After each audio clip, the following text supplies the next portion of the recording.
is here. Jesus is here. All things are possible. My Jesus is here. निकले मत्ती उसका 17वां अध्याय।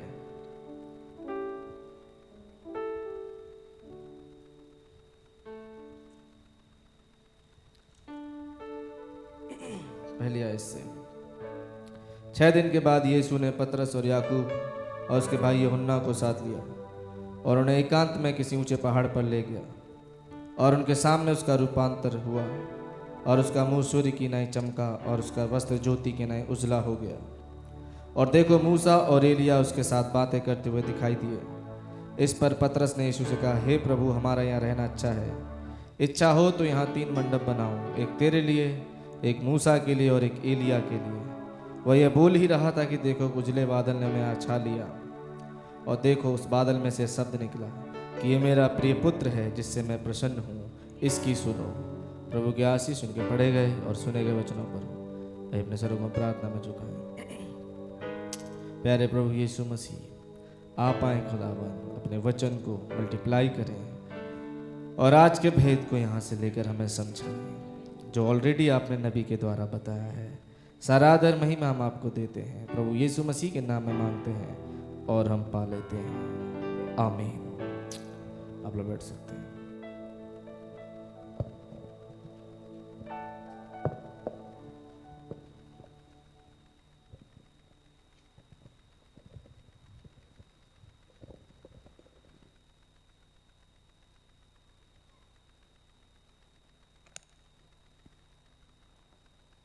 जहाँ तक सुबह मैंने पढ़ा वहीं से आगे करते हैं, कंटिन्यू।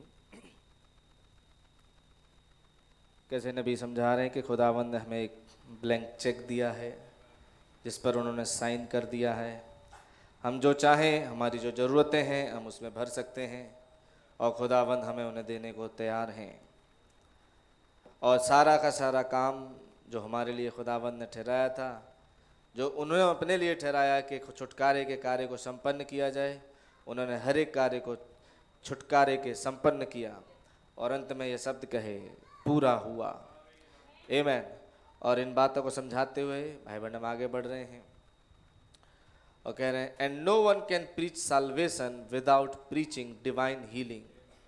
अब कोई भी उद्धार का प्रचार नहीं कर सकता बिना दिव्य चंगाई के प्रचार किए हुए। You can't preach redemption of the soul without preaching redemption of the body. बिना देह के छुटकारे के आप कभी भी प्राण के छुटकारे का प्रचार नहीं कर सकते हैं। पहले आपको इस देह के छुटकारे का प्रचार करना होगा, तब आप प्राण के छुटकारे का प्रचार कर सकते हैं। देखा, when you can't deal with sin any major, जब आप पाप से किसी भी रूप में डील ना करें, less you deal with sickness and every attribute, जब तक कि आप बीमारी से और किसी गुण से जब तक आप डील नहीं करेंगे, आप कभी पाप से डील नहीं कर सकते हैं। Sickness is the results of sin. अब बीमारी पाप का परिणाम है, मतलब बीमारी आई इसलिए कि कहीं कुछ पाप हुआ, कहीं कुछ गुनाह हुआ। बात समझ रहे हैं? बीमारी ऐसे ही नहीं आके लग गई। बीमारी के पीछे जो रिजल्ट है, जो कारण है, वो है पाप। Sickness is an attribute of sin. बीमारी पाप का ही एक गुण है। कहीं पर पाप हुआ इसलिए वो बीमारी आपके पास आई और आपको लगी। I was preaching here not long ago in Methodist church. कह रहे काफ़ी समय नहीं बीता, मैं मेथोडिस्ट कलीसिया में एक प्रचार कर रहा था। And I was saying smoking cigarettes is not a sin, committing adultery is not a sin. कह रहे सिगरेट पीना पाप नहीं है और व्यभिचार करना पाप नहीं है। Getting drunk is not a sin, शराब पीना पाप नहीं है। Taking the Lord's name is not in sin, प्रभु का नाम व्यर्थ लेना पाप नहीं है। तो क्या है पाप? सुनिए, some blessed little old saints sitting in front of with one of these high collars dresses on, कोई एक बहुत बुजुर्ग संत सामने बैठे थे, उनके कॉलर बड़े ऊंचे थे, वो स्त्री थी। She just forgot where she was at, वो ये भूल गई कि वो कहाँ पर थी। It got her so bad, इस बात से उन्हें इतना ज़्यादा बुरा लगा, because she had just been at one school of thought, क्योंकि वो विचारों के विद्यालय से थी। सी सैड, उन्होंने कहा, then pray tell me what sin is, तो प्रार्थना करो और मुझे बताओ कि पाप फिर है क्या। वो बहुत ज़्यादा गुस्सा हो गई, वो महिला जो संत महिला थी। कह रहे तुम कह रहे हो कि भाई सिगरेट पीना पाप नहीं, शराब पीना पाप नहीं, व्यभिचार पाप नहीं, तो फिर पाप है क्या? बताओ मुझे, पाप है क्या? I said sin is unbelief, कि पाप अविश्वास है, अविश्वास करना पाप है। Okay, you know smoking is not a sin, अब सिगरेट पीना पाप नहीं है, आप ये जानते हैं। Committing adultery is not a sin, व्यभिचार एक पाप नहीं है। That is because you are not a believer, अगर आप ऐसा काम करते हैं तो इसका मतलब आप विश्वासी हैं नहीं। सिगरेट पीते हैं और तमाम शराबें पीते हैं, व्यभिचार करते हैं, नबी कह रहे हैं ये पाप नहीं है, लेकिन एक चीज है कि आप विश्वासी नहीं हैं। बात आज सीधी समझ लें, अगर विश्वासी होगे तो ये काम करोगे ही नहीं, और अगर ये काम कर रहे हो इसका मतलब आप विश्वासी हो नहीं, पहले स्थान पे। तो अगर आप विश्वासी नहीं हो तो फिर आप एक पापी हो, सीधी सीधी बात है। क्योंकि जो विश्वासी नहीं है वो कौन है? पापी है। जिसने प्रभु यीशु मसीह पे विश्वास नहीं किया वो कौन है? एक पापी है। क्योंकि जिसने विश्वास कर लिया उसके पाप क्षमा हो गए, जिसने नहीं किया उसके पाप बने हुए हैं। तो इसका मतलब विश्वासी नहीं है पहली चीज, तो वो फिर पापी है। तो इसका मतलब उसने यीशु मसीह को अपने जीवन में ग्रहण किया नहीं है।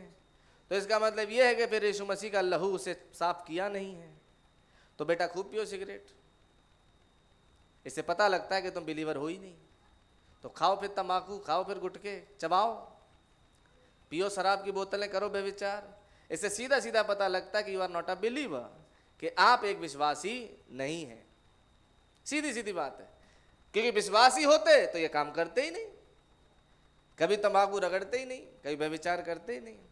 ये कर रहे हो इसलिए पता है पहले स्थान पे आप एक बिलीवर नहीं हो। बात खत्म है, इससे ज्यादा और कुछ नहीं। नहीं मैं तो विश्वासी हूं, मैं तो चर्च जाता हूं, बाइबल पढ़ता हूं, मैसेज पढ़ता हूं, पढ़ते होगे भाई, लेकिन संदेश और बाइबल आपको एक बिलीवर नहीं गिन रही। आप एक अविश्वासी हैं, आप विश्वासी नहीं हैं, तो फिर आप पापी हैं। और पापी कहाँ जाएंगे? पाप की मजदूरी मृत्यु है, ये कह रहे हैं नबी। कह रहे तो फिर ये क्या है? ये तो पाप के गुण हैं। शराब आप इसलिए पी रहे हैं क्योंकि वहां पाप है, आपके अंदर पाप है। आप सिगरेट इसलिए पी रहे हैं क्योंकि आपके अंदर पाप है। तो इसका मतलब पाप तो धुला ही नहीं, और पाप नहीं धुला तो बेटा अभी भी तुम नरक के ही कैंडिडेट हो। अभी भी चर्च में आके बैठ के प्रभु भोज लेके, होली कम्युनियन लेके, सब कुछ लेके भी तुम कैंडिडेट नरक के ही हो। तुम अभी भी, तुम्हारे रजिस्टर में जो नाम लिखा है वो अभी भी नरक में ही लिखा है। ये मत सोचना कि चर्च आ रहा हूं, बाइबल पढ़ रहा हूं, मैसेज पढ़ रहा हूं और दुआएं कर रहा हूं, फास्ट रख रहा हूं, तो इसका मतलब मैं कैंडिडेट हो गया स्वर्ग का। बाइबल हम कह रहे हैं ये कैंडिडेट नरक का है। क्या बात कर रहे हैं, यही तो नबी कह रहे हैं। सिन इज अनबिलीफ, अविश्वास पाप है। कह रहे that's because you are not a believer is the reason you do that, क्योंकि आप एक विश्वासी नहीं हैं इसलिए आप ये तमाम नशे चीजों को करते हैं और ये तमाम बुरी बातों को करते हैं। विश्वासी होगे तो करोगे नहीं। बात समझ रही है? तो सिगरेट पीना पाप तो नहीं है, लेकिन पाप का एक लक्षण है कि सिगरेट इसलिए पी रहे हैं कि अंदर पाप है। बात यह है और कुछ नहीं है। तो पाप की मजदूरी, बाइबल में पढ़ा, रोमियो लिखा पाप की मजदूरी मृत्यु है। तो एक व्यक्ति जो चर्च भी आ रहा है, बाइबल भी पढ़ रहा है और सिगरेट भी पी रहा है, तो वो कैंडिडेट स्वर्ग का है नहीं, उसकी मजदूरी मौत है। जो मिलेगी। It is the result from unbelief, ये परिणाम है अविश्वास का। जी हां, आप कोई भी है वो काम जो खुदा ने मना किया और करते हैं, तो इसका मतलब है आप एक अविश्वासी हैं। 10 दफा बपतिस्मा ले लो भाई पानी का, और 10 दफा क्या 50 दफा ले लो, नबी ने बोला 50 बार भी ले लो बपतिस्मा, और ये आदतें बनी हुई हैं, आप एक नरक के कैंडिडेट हैं। जितना मर्जी बपतिस्मे ले लो भाई। क्यों? क्योंकि पाप वहां पर अभी भी है। ये चीजें पाप नहीं है, लेकिन क्योंकि पाप है इसलिए ये चीजें हो रही हैं। दिमाग खुले कि क्या बोल रहे हैं भाई बहनों, क्योंकि इसके बाद बहुत सारी चीजें हैं जो आगे आएंगी, नबी समझा रहे हैं। कह रहे हैं ही दैट हियरथ माई वर्ड्स, वो जो मेरा वचन सुनता है, and believeth on him that sent me, और उस पर विश्वास करता है जिसने मुझे भेजा है, हैथ एवरलास्टिंग लाइफ, उसके पास अनंत जीवन है, and shall never come into condemnation, और कभी भी दोषी नहीं ठहराया जाएगा, but is passed from death to life, लेकिन मृत्यु से पार होकर जीवन में प्रवेश कर गया है। ध्यान समझे, he was wounded for our transgressions, वो हमारे ही अपराधों के खातिर घायल हुआ, ब्रूस्ड फॉर आवर इनिक्विटी, हमारे ही अधर्म के कारण वो कुचला गया, chastisements of our peace upon him, हमारी शांति के लिए उस पर ताड़ना पड़ी, with his stripes we were healed, उसके कोड़े खाने से हम चंगे हो गए। एवरीथिंग इन पास्ट टेंस, हर एक चीज बीते हुए कल में है। खुदावंद ने सब कुछ हमारे लिए, मतलब कहने का ये नबी कह रहे हैं, सब कुछ खुदा ने हमारे लिए कर दिया है, कुछ करेंगे नहीं। बात करें चंगाई की तो वो चंगाई हमें दे चुके हैं। बात करें किसी भी ऐसी आशीष की जो खुदावंद से हम चाहते हैं, वो ऑलरेडी खुदा हमें दे चुके हैं। हमें आवश्यकता है कि जो वो दे चुके हैं उसे हम कबूल कर लें। बात यहां पर है, समझें। There is no negative at all in Christianity, मसीहत में कोई नेगेटिव बात नहीं होती। क्या पता ऐसा हुआ हो, मुझे लगता है ऐसा होगा नहीं, मुझे लगता है मैं चंगा हुआ नहीं, मुझे लगता है कोई मैंने दुआ तो हो गई है लेकिन मैं इतना ज़्यादा विश्वास करता नहीं, मुझे कुछ खासा फर्क नहीं पड़ रहा, मुझे कुछ ज़्यादा समझ में नहीं आ रहा। भाई मैडम कह रहे हैं क्रिश्चियनिटी में कोई नेगेटिव नहीं बात होती, कोई नकारात्मक सोच एक मसीही की नहीं होती। क्या पता होगा, क्या पता नहीं होगा, ये एक बिलीवर नहीं है। इसको हम विश्वासी की कैटेगरी में नहीं देख सकते, याद रखें। इट इज ऑल पॉजिटिव, ये हमेशा पॉजिटिव बना रहता है। ये हर असंभव में कहता है संभव है। आमेन, ये हो चुका है। All is well. याद है वो स्त्री जिसका बेटा मर गया और एलिसा से कह रही है वो ऑल इज वेल, सब ठीक है, सब बढ़िया है। बात समझ आ रही है? ये है क्रिश्चियनिटी, जो कुछ भी हो वो हमेशा ये कहते हैं ऑल इज वेल। बात समझ आ रही? कुछ नहीं बिगड़ा, सब कुछ ठीक है। पर तुम्हारा तो नुकसान हो गया, लेकिन एक बिलीवर कहता है कुछ नहीं हुआ, सब ठीक है। डन पेड फॉर, क्योंकि इसके लिए हर एक जो चीज आपकी है खुदावंद ने, हर एक जो जरूरत आपकी है खुदा ने उसका दाम चुका दिया है और वो आपकी है। बात यहां है, इट इज फिनिश्ड, ये काम किया जा चुका है। Amen. That would make Methodist almost shout again, इससे मेथोडिस्ट लगभग दोबारा चिल्लाएगा। Wouldn't it? क्या नहीं चिल्लाएगा? थिंक ऑफ इट, इसके बारे में सोचें। It is all completed, all finished, ये संपूर्ण पूरा हो चुका और समाप्त हो चुका है। Our only thought is not many things, अब हमारा विचार केवल ये नहीं कि बहुतेरी चीजें। God can not do nothing else, it is already completed. खुदा और कुछ नहीं कर सकते क्योंकि हर एक काम खुदाबंद ने कर दिया है। हर एक चीज जो खुदा आपको दे सकते हैं वो ऑलरेडी आपको दे चुके हैं। संसार में जब खुदा ने आपको भेजा, हर चीज को दे के भेजा जो आपकी जरूरत होगी।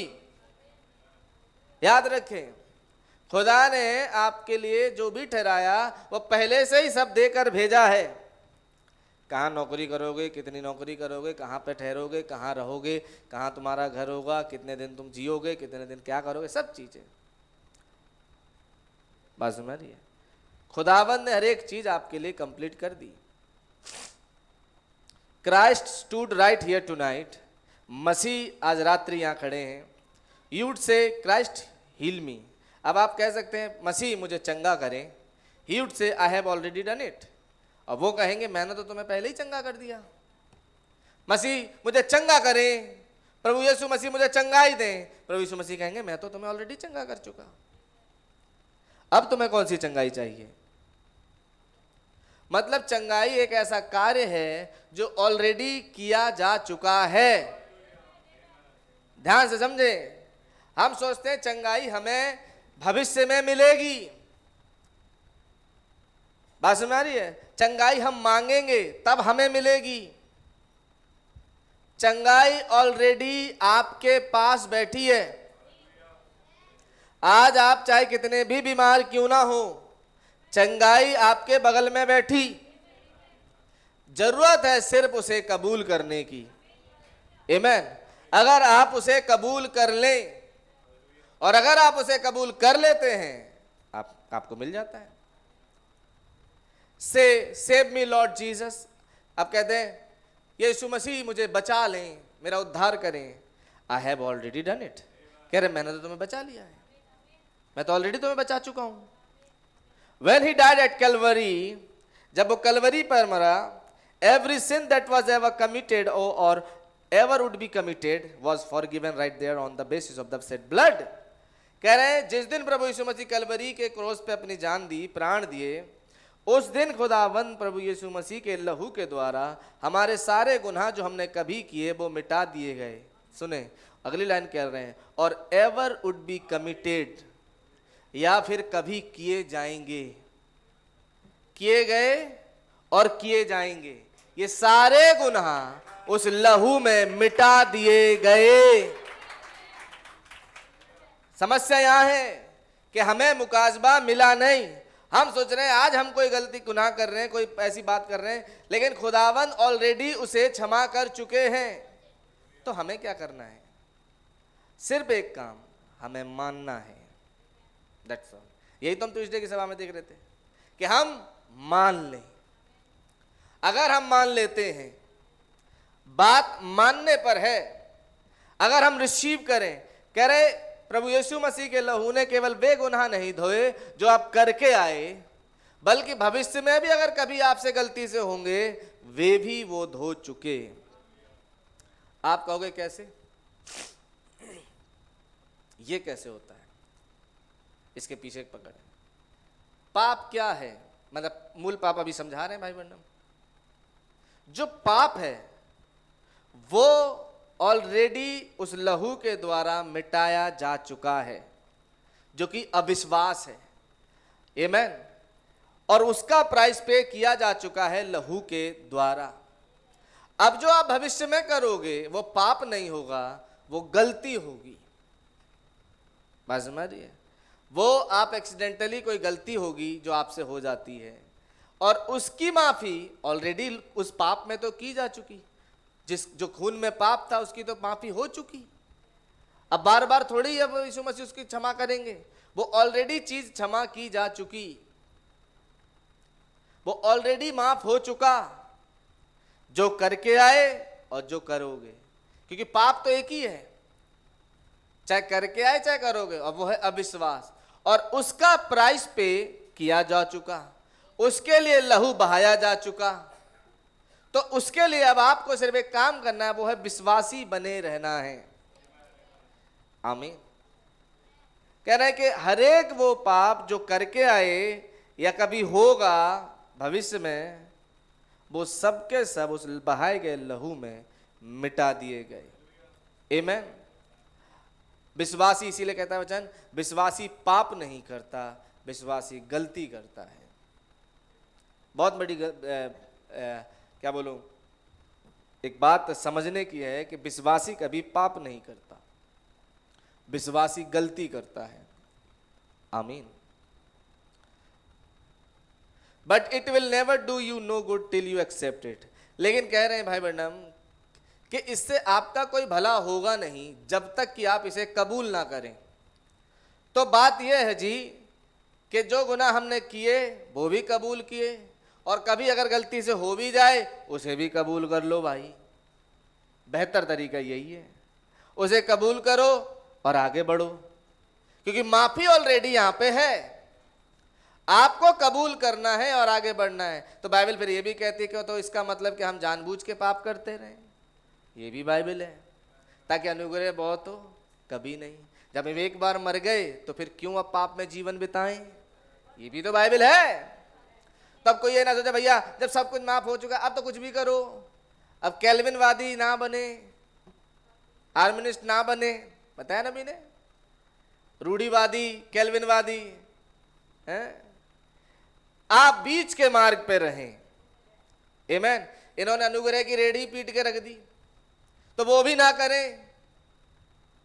यहां बैलेंस समझने की जरूरत है। अब जब हम माफ हो ही गए तो क्या पाप, अनुग्रह बहुत हुआ तो क्या पाप करते रहे? कदापि नहीं। जब हम पाप के लिए एक बार मर गए तो क्योंकि उसके लिए जीवन जिए। आमीन। तब आगे कह रहे हैं God to be your personal property, और अब ये आपकी पर्सनल धरोहर है। And that is your personal faith in a finished work.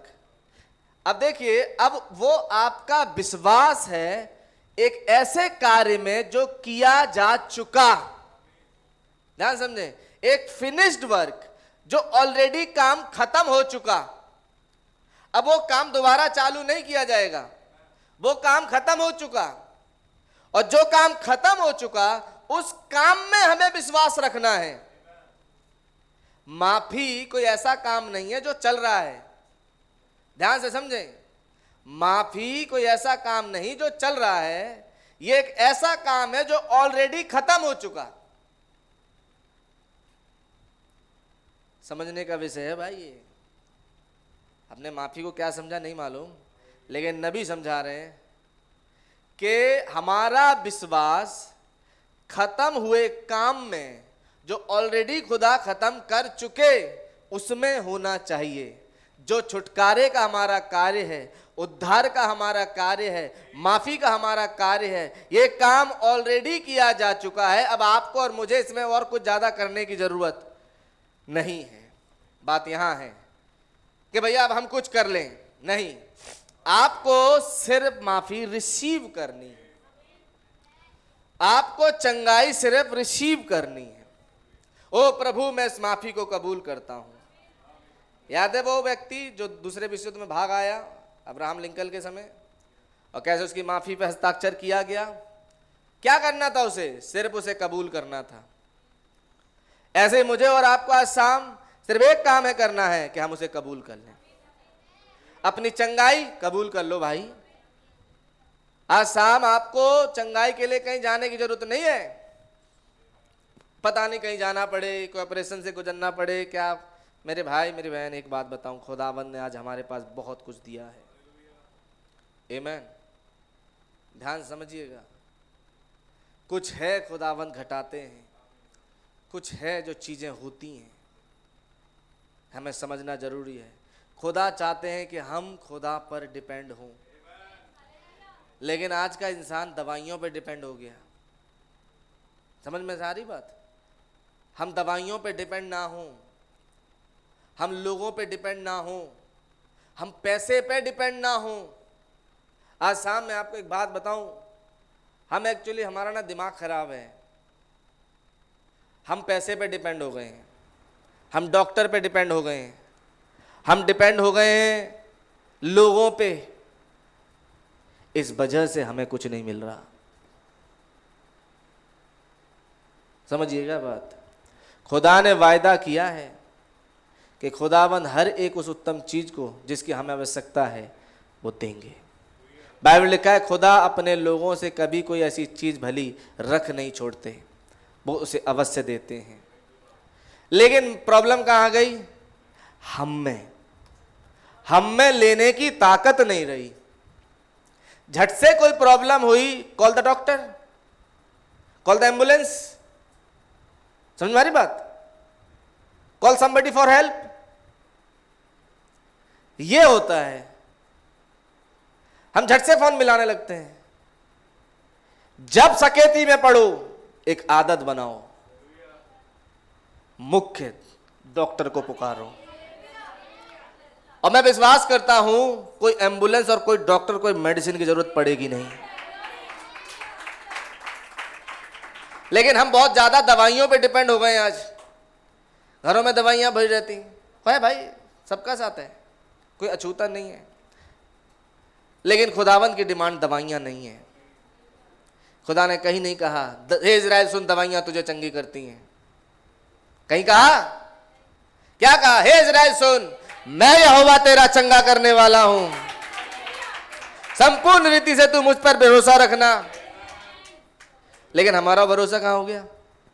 लोगों पे, दवाइयों पे, डॉक्टर पे, साइंस पे।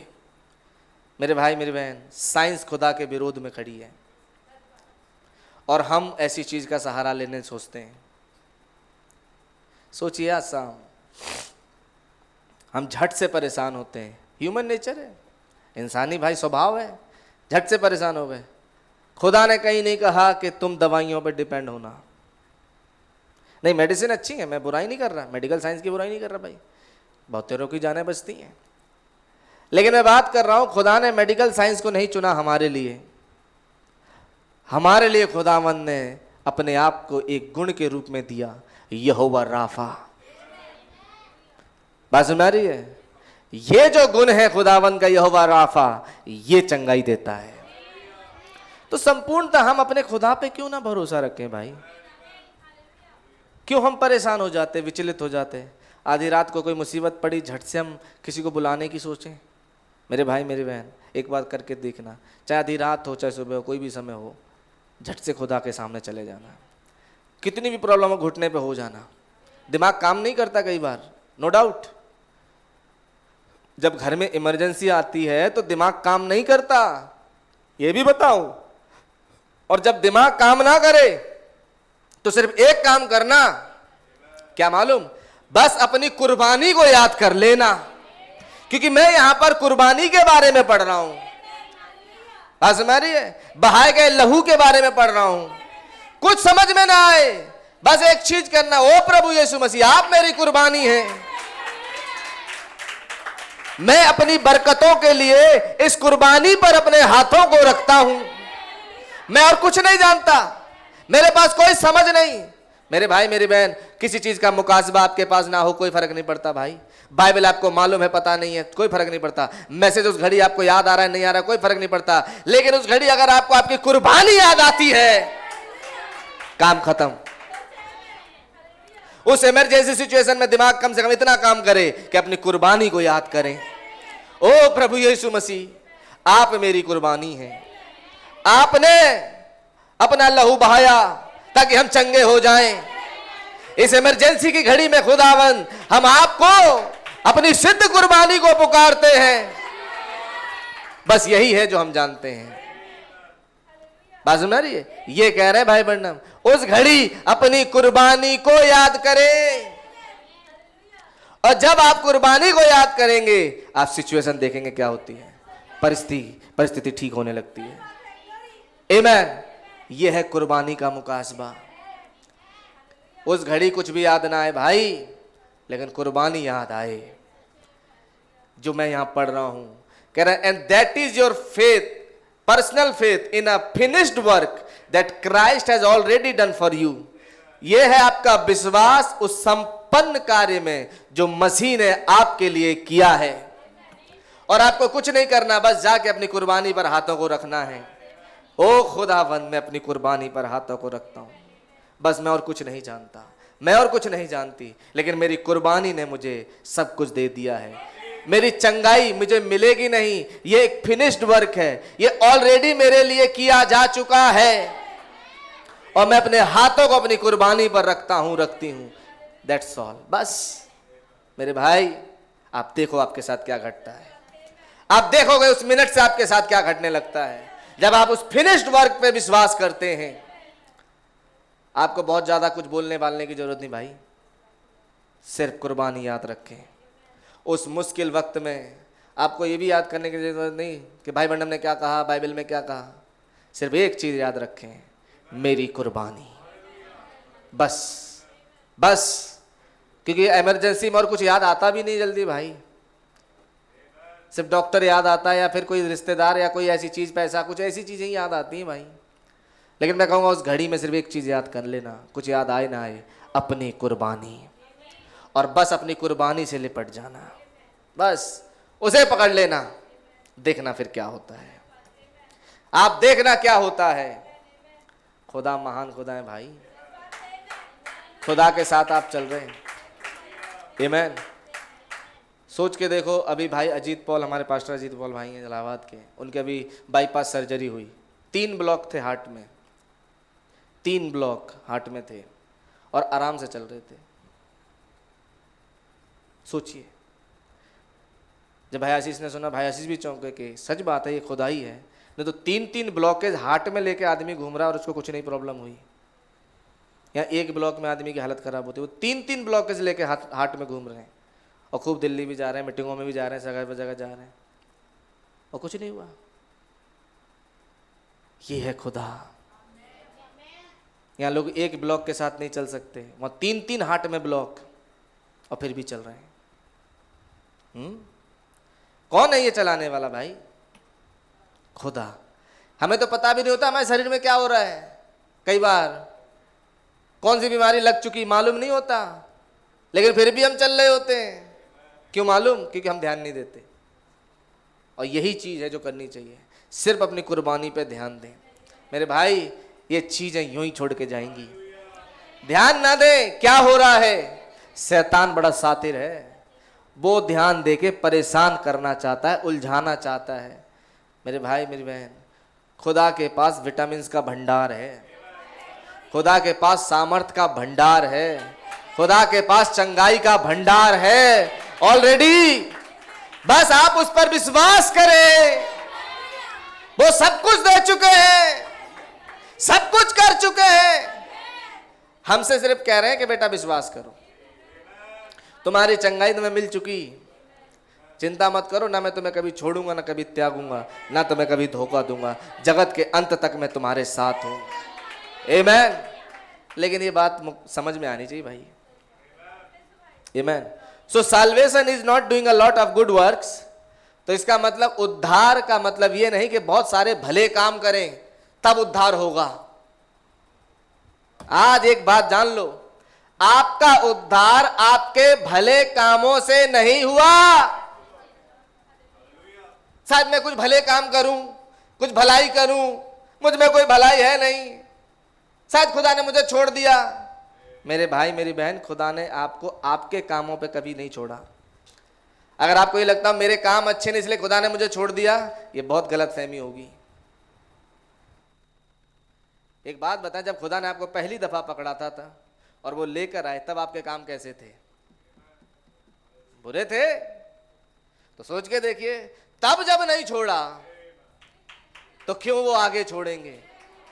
हाँ, ये अलग बात है, अगर आप कुछ गलत करते हैं तो उसका दंड जरूर देंगे, ठोकेंगे, पीटेंगे और मार्ग पे लाएंगे। लेकिन वो छोड़ के चले जाएं तो पहले स्थान पे वो कभी आपको पकड़ते नहीं, क्योंकि आपके काम तो शुरू से ही बुरे थे भाई। किसके कोई कह सकता है मेरे काम अच्छे थे? बाइबल में नहीं लिखा जब हम पापी ही थे, या जब हम बहुत अच्छे थे, बहुत भले काम करते थे? तब नहीं, जब हम पापी ही थे मसीह हमारे लिए मरा। तो आगे को क्यों ना रहेंगे भाई? हाँ, कभी अगर गड़बड़ करोगे तो सजा जरूर देंगे, क्योंकि वो न्यायी खुदा है, इसमें वो पीछे नहीं होते हैं। लेकिन वो आपको इसलिए छोड़ के चले जाए क्योंकि आपने कोई बुरा काम किया, ये कहीं से नहीं बनता।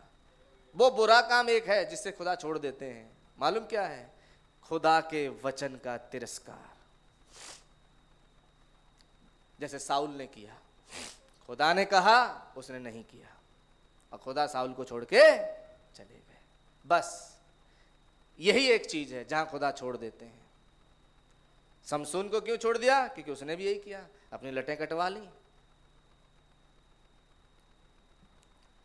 बड़ा अजीब लगता है, नबी ने बोली ये बात, मैं सुन रहा था या पढ़ रहा था कहीं किसी मैसेज में या अलौकिक में, कहीं पर कह रहे एक ऐसा व्यक्ति जिसने सारी रात एक वैश्या के साथ गुजारी और भाई साहब सुबह उठा और दरवाजे उखाड़ के कंधे पर रख के लेके चला गया।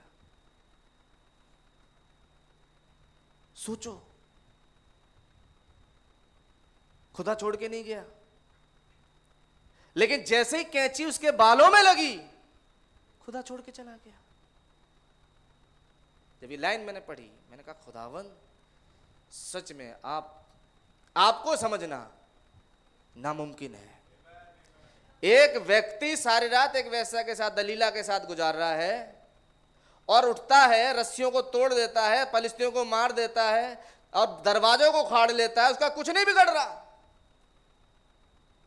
लेकिन सिर्फ एक चीज कि उसके बाल कट जाएं खुदा छोड़ के चले जाते हैं। सोच के देखिए, खुदा आपको किस स्थान पे छोड़ के गए, किस जगह खुदा ने आपको छोड़ा, यह हमें मालूम होना चाहिए। इसका मतलब यह नहीं कि अब हम गलत कामों में लगे। याद रखिएगा, अभी तो मैं वही पढ़ रहा हूं, इसका मतलब पाप है, लेकिन मैं आपको एक उदाहरण समझा रहा हूं बाइबल में कि खुदा छोड़ के कहां जाते हैं। उसके लिए उसे सजा भी मिली, आंखें फोड़ दी गई, अंधा हो गया। समझो, तो इसका मतलब उद्धार, so salvation is not doing a lot of good works. तो उद्धार का मतलब यह नहीं कि बहुत सारे भले काम आपने किए। जी हां, आप बहुत भले हैं, भले काम करते हैं, इसलिए खुदा ने आपका उद्धार किया, दैट इज नॉट। समझ में आ रही बात? Grace is what brings us to God. ये अनुग्रह है जो हमें खुदा के पास लेके आता है। यही तो था जो मैं सुबह कह रहा था कि ये अनुग्रह है कि आप यहां पहुंचे हैं, ये ग्रेस है खुदावन की कि आप इस संदेश में अभी पाए जाते हैं और ये संदेश आप में पाया जाता है। ये आपके भले काम नहीं है, सुबह से शाम तक लिस्ट मिला लेना कितने भले काम करे आपने। बात समझ आ रही है? अपने भले कामों पे घमंड करने का मौका ले, मैंने भला करा, कुछ नहीं करा। बाइबल लिखा है आपके भले काम मैले चिथड़ों के समान है खुदा की दृष्टि में। ऐसे भले काम खुदा को नहीं चाहिए, खुदावन ग्रेस चाहते हैं। इसलिए मेरे भाई मेरी बहन, एक बात आज शाम तुम आपसे मैं बोलूं, कभी भी ना अपने कामों पे मत भूलना यार। मैंने दान दे दिया, मैंने देन दे दिया, मैंने ये कर दिया, मैंने वो कर दिया, मैंने फलाना धिमकाना कर दिया, इन पे मत भूलना कभी भी। आज मैं आपको बता रहा हूं सफलता की चाबी। अगर भूलना तो सिर्फ एक चीज पे भूलना, I am a Sinner saved by his grace. मैं एक पापी उसके अनुग्रह से बचाया गया। मैंने बहुत दान किया, मैंने लाखों रुपए दान कर दिए, मैंने बहुत भले काम करे, मैंने वहां पे हाथी के पेट में भाला मार दिया, मैंने बड़ा काम कर दिया, यहां एक भलाई काम वहां कर दिया, इस पे कभी मत भूलना। आज मैं आपके जीत का कि आप कैसे जय पा सकते हैं, नबी ने मैसेज प्रचार किया, मैं कैसे जय पा सकता हूं, मैं आज आपको बता रहा हूं आज शाम, क्योंकि ये होली घोस्ट है, ये पवित्र आत्मा है जो आपसे बोल रहा है कि आप कैसे जय पा सकते हैं। अपने कामों पे विश्वास ना करें, यह है प्रॉब्लम। हम अपने कामों को झट से देखने लगते हैं। मेरे भाई मेरी बहन, सुबह शाम तक काम देखोगे ना तो मार दिए जाओगे खुदा के द्वारा। काम कोई भी अच्छा नहीं हमारा, सिर्फ अनुग्रह की ओर ताके। लेकिन इसका मतलब ये भी नहीं कि आप फिर बुरे काम करते जाएं, ये भी मैं कहूंगा, फिर अनुग्रह की रीढ़ भी ना पीटे। अपने कामों पे कभी घमंड ना करें। मैंने इतना दान दे दिया, मैंने चर्च बनवा दिया, मैंने ये कर दिया, मैंने वो कर दिया। मैं एक बात कह रहा हूं उदाहरण के लिए भैया मेरे बहन, मैं आपको एक चीज समझा रहा हूं, कभी भी इन कामों पे भूलना मत। भूलना तो सिर्फ एक चीज पे, खुदा आपका अनुग्रह मुझ पर हुआ। बात समझ आ रही है? हमारे लिए घमंड करने की जगह सिर्फ एक है और वो है खुदावंद का अनुग्रह। मैंने हाथी के पेट में भाला मार दिया, खुदा नहीं गिरेंगे। पूरे दिन में पता नहीं कितनी जगह गिरते हो, खुदा उसे नहीं काउंट करते। खुदा अपनी ग्रेस देखते हैं, वो अपना अनुग्रह देते हैं। आमीन। लेकिन जब कभी गलती हो सुधार लें। बात हमारी ये भी वचन है कि जब कभी कोई गलती हो तो उसे सुधार लें। बस खुदा ये चाहते हैं हम उसे मान लें। आमीन। कह रहा है grace is what brings us to God. ये अनुग्रह है जो हमें खुदा के समीप लाता है, और ये अनुग्रह ही है जो हम खुदा के लिए कुछ कर भी पाते हैं। समझ में आ रही बात? अगर हम 10 पैसे का काम भी खुदा घर में करते हैं ना, तो ये भी खुदा का अनुग्रह ही है। अपनी काबिलियत नहीं है, ना तो बल से ना शक्ति से, सुने अगली बात, पर उनके अनुग्रह से। आमीन। अपने आप को पूरी तरह से खुदा के अनुग्रह के नीचे ले आए। झंडे गाड़ते ना फिरे, मैंने ये कर दिया, मैंने वो कर दिया, मैंने ये कर दिया। खुदावंद कहते मैं उस पर नजर ही नहीं डालता बेटे, मेरी बेटी, मैं इस पर नजर ही नहीं डालता। मैं तो लहू देखता हूं, मेरी नजर तो लहू में से देखती है, मेरी नजर कुर्बानी में से देखती है। मेरा अनुग्रह तेरे लिए काफी है। मेरे भाई मेरी बहन, खुदा से कुछ मत मांगो, सिर्फ एक चीज मांगो आज से। मत मांगो नौकरी, मत मांगो पढ़ाई, कुछ भी मत मांगो यार, सिर्फ एक चीज मांगो, अनुग्रह।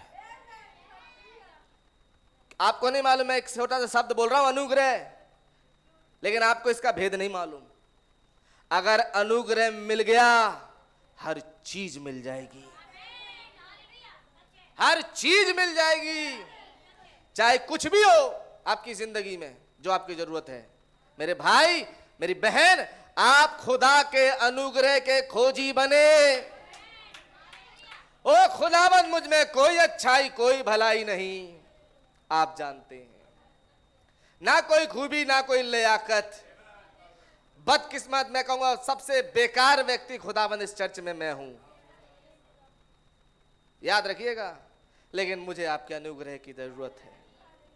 ओह मेरे भाई मेरी बहन, आपको नहीं मालूम, ये चीज आपके जीवन में दिव्य प्रेम को ले आएगी।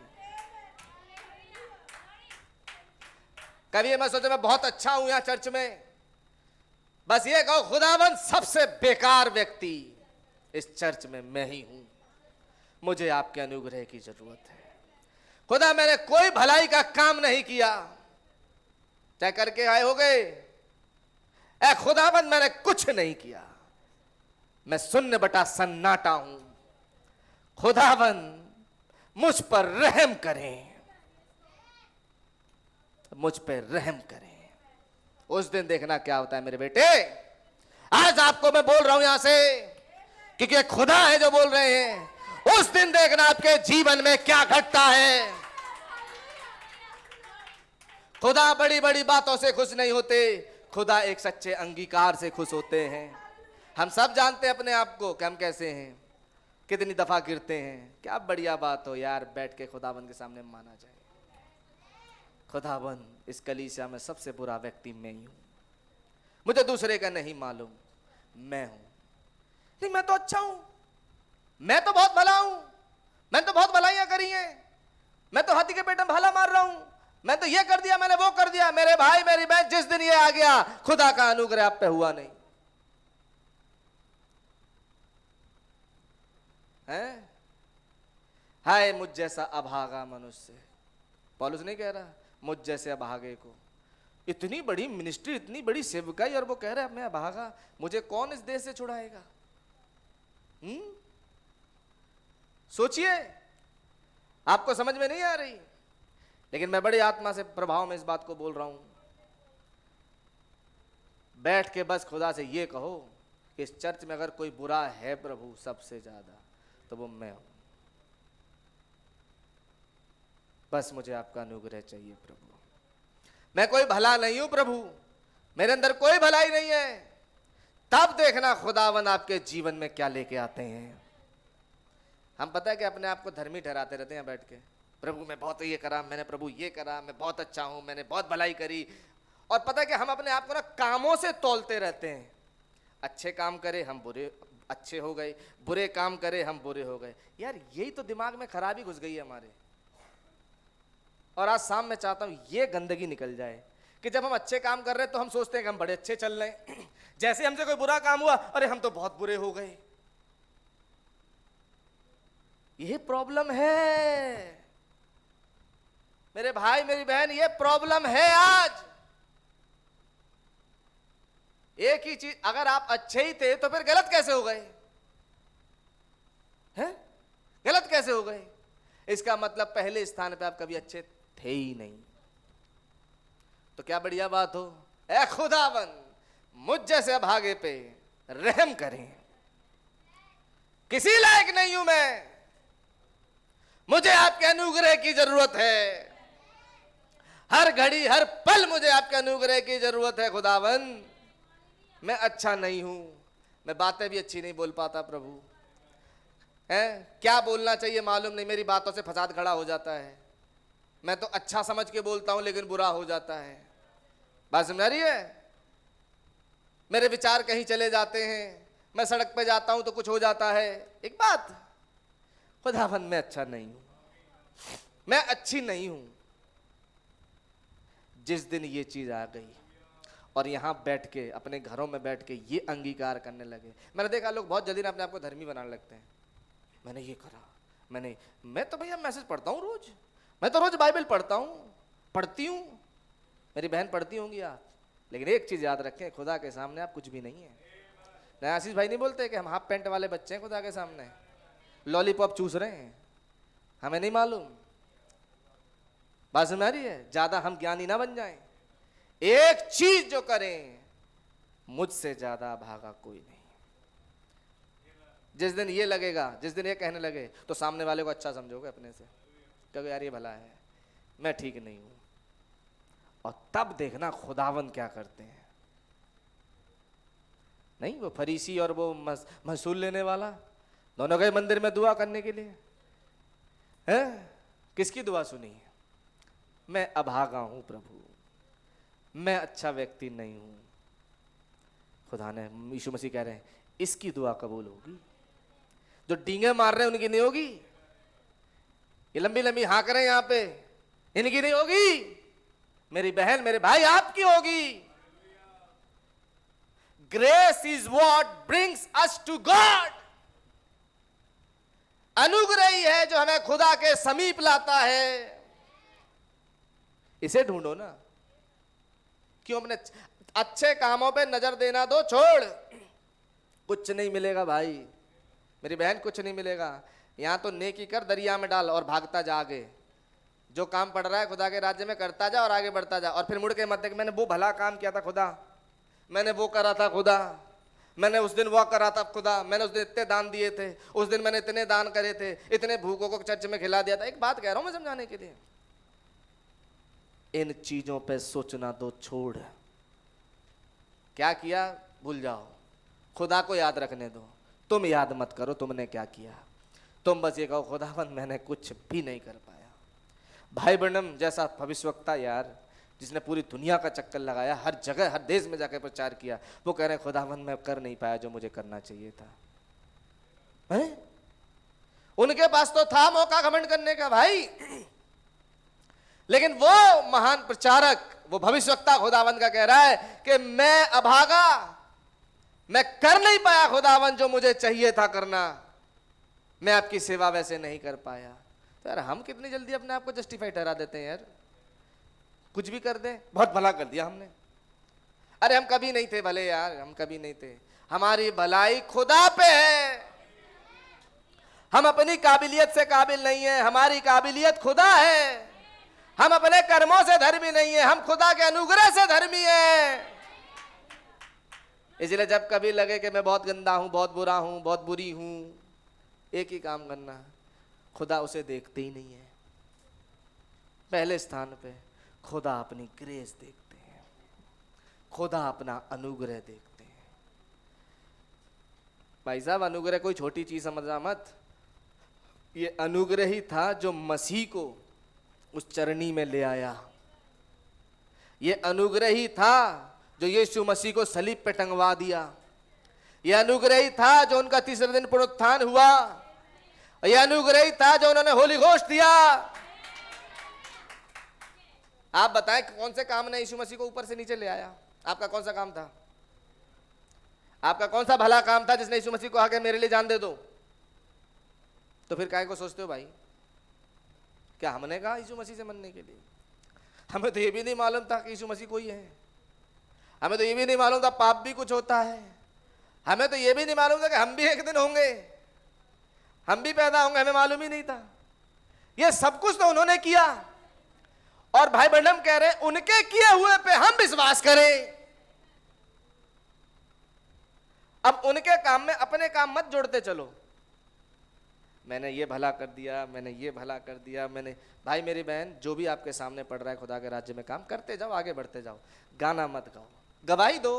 कोई अगर खुदा ने आपके साथ किया काम अवश्य दो, ये खुदा की प्रशंसा है। लेकिन आपने क्या किया? सबसे बढ़िया रखो मुंह बंद। जो किया किया, खुदा देखेंगे। लेकिन खुदा ने आपके साथ क्या किया ये जरूर बखान करो। बात समझ में आ रही है? ये खुदा को अच्छा लगता है। करके कहो खुदा जो करना चाहिए था मैं कर नहीं पाया।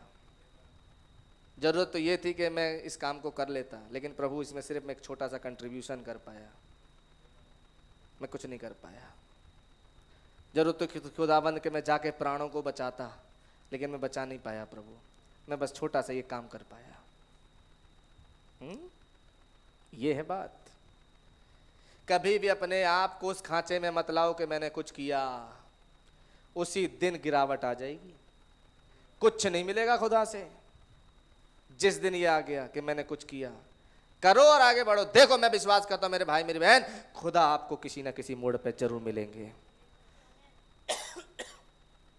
और जो वो दे के जाएंगे वो आपने जो दिया उससे कहीं बढ़कर होगा। खुदा हमारी तरह नहीं देते, याद रखिएगा। खुदा हमारी तरह हमें नहीं देते जैसे हम देते हैं। खुदाबंद भाई साहब अपने स्वर्गीय भंडार से देते हैं वो उत्तम चीजें जिनके बारे में हम सोच भी नहीं सकते। अनुग्रह पे अगर प्रचार करूं भाई साहब, अनुग्रह कोई छोटी चीज नहीं। मैं बार बार कह रहा हूं, 5 शब्दों का ये वो है, सिर्फ 5 शब्द है ग्रेस, लेकिन पूरी बाइबल इसमें छिपी है। ये अनुग्रह ही है जिसने हमें एक भविष्यवक्ता दिया आज इस युग में। हमने नहीं कहा मुझे भाई ब्रैनम को भेज दो, 7वें दूत को भेज दो, भेदों को खुलवा दो, 7वीं मोहर खोल दो। हमने नहीं कहा, ये ग्रेस थी। तो फिर अपने कामों से ही खुद को धर्मी और अधर्मी क्यों ठहराते हो भाई? आज एक बात जान लो, अपने कामों से अपने आप को धर्मी और अधर्मी करना छोड़ दो। कुछ गलती होती है माफी मांगो, आगे बढ़ो। बात समझ में आ रही है? नहीं मैं तो ये कि अब तो मैं धर्मी हो गया, अब तो खुदा ने मुझे छोड़ना, इतना सोचने की जरूरत नहीं है। ये डेविल है, शैतान है जो अनुग्रह से वंचित रखना चाहता है, क्योंकि उसे मालूम है ये ग्रेस में सब कुछ है।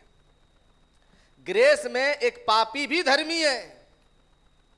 याद रखिएगा, अब्राहम अनुग्रह के तले था और अब्राहम के साथ क्या हुआ आप जानते हैं। तो अनुग्रह क्या कर सकता है आपको अंदाजा नहीं है। खुदा ने अब्राहम के काम नहीं देखे, सारा की हंसी नहीं देखी। सारा कितनी हंसी देखी, क्यों नहीं देखी? नबी ने समझाया सारा को खुदा चाहते तो उस हंसी पे मार देते, लेकिन कारण क्या था? ग्रेस। भाई साहब अनुग्रह, तो अनुग्रह आपकी हंसी भी नहीं देखता। ये खास बात है अनुग्रह की। अगर आज शाम ये अनुग्रह समझ में आ जाए, बहुत प्रचार हुआ अनुग्रह अनुग्रह, ओ खुदा आपका अनुग्रह मुझ पे हुआ। अरे समझा ही नहीं यार अनुग्रह क्या चीज होती है, समझा ही नहीं। अनुग्रह होता क्या है ये समझा ही नहीं। And no man never sought God at any time. कभी कोई आदमी खुदा को नहीं पुकारा कि खुदा आप आ जाओ मेरे पास, मुझे मिल जाओ। किसी ने पुकारा? The Bible says he didn't. Bible में लिखा है ऐसा नहीं किया गया। यूशे, आप कहोगे वाई आई साउट गॉड ऑल नाइट। अब आप कहोगे मैं तो पूरी रात खुदा को पुकारता रहा, पुकारती रही। नो यू नेवर, आपने नहीं पुकारा। गॉड साउट यू, ये खुदा है जिन्होंने आपको बुलाया। सारी रात आप खुदा को नहीं बुलाते रहे, ये खुदा थे जिन्होंने सारी रात आपको अपने पास बैठा लिया बुला के, क्या बुलाते रहो, बुलाते रहो, बुलाते रहो। ये आप नहीं चिल्ला रहे थे सारी रात, ओ खुदा मुझे मिल जाओ। ये खुदा थे जिन्होंने आपको बोला बैठ के मुझे बुलाओ। आमेन।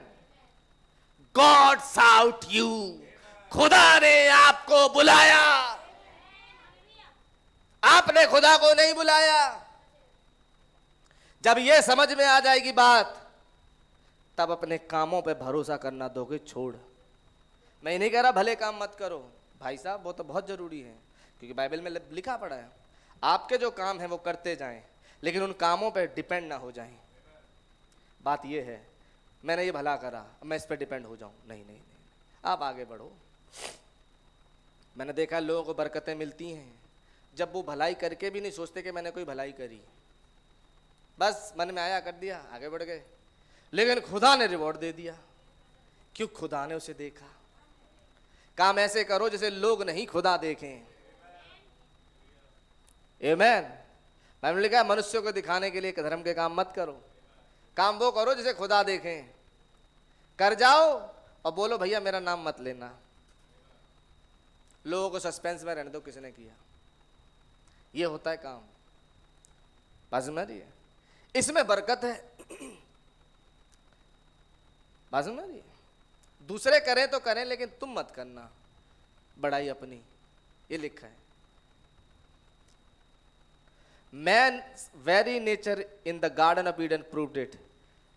आदमी का जो बागे अदन में स्वभाव था, उससे ही पता लगता है कि कभी भी आदमी ने खुदा को नहीं ढूंढा। क्यों? क्योंकि वो तो छिप गया अंजीर के पेड़ के पीछे जाके। छिपा या नहीं छिपा? किसने बुलाया आदम को? खुदा ने। Instead of Adam running up and down the garden saying, "Oh Father, where art thou?" बजाय इसके कि आदम बगीचे में इधर कूदता फांदता और पूछता, ओ पिता आप कहाँ हैं, ओ पिता आप कहाँ हैं? क्या मिला कहीं भी ऐसा? It was God hunting Adam saying, Adam, where art thou? ये खुदा थे जो ढूंढ रहे थे, आदम तू कहाँ है? हैं? मैंने ढूंढा खुदा को, भूल जाओ। इसीलिए बाइबल कह रही इसकी सुनो, तुम अपनी मत सुनो। कितने झंडे गाड़ दिए, मत सुनो। वचन क्या कह रहा है, इसकी सुनो। विश्वास से अनुग्रह के द्वारा तुम्हारा उद्धार हुआ है, और यह खुदावन की नजर में बेशकीमती है, अनमोल है। We turn the picture around, हमने तस्वीर को घुमा दिया चारों तरफ। हियर, यहां पर, this will settle it for you if there is a question in your mind. अब ये आपके सवालों को जो दिमाग में होगा हल कर देगा। जीसस सेड, यीशु ने कहा, no man come to me, मेरे पास कोई नहीं आ सकता, except my father draws him first, इससे पहले कि पिता ही उसे ना खींच ले। समझ में आई बात? ये आपके भले काम नहीं है, ये उनका अनुग्रह है। नाक रगड़ो यहाँ के हर बार जब सभा में आओ और कहो खुदावन, मत्था लगाओ जमीन से, धन्यवाद आपके अनुग्रह के लिए। मैंने गाड़ी स्टार्ट करी, मैंने किक मारी, मैंने सेल्फ मारा, मैंने पेट्रोल डलवाया, मैंने गाड़ी दौड़ाई और भैया दौड़ा के यहाँ पहुँच गया। नहीं, मैंने काम से छुट्टी मांगी, नहीं। एक ही चीज़ कहो, खुदा आपका अनुग्रह हुआ, मैं पहुँच पाया।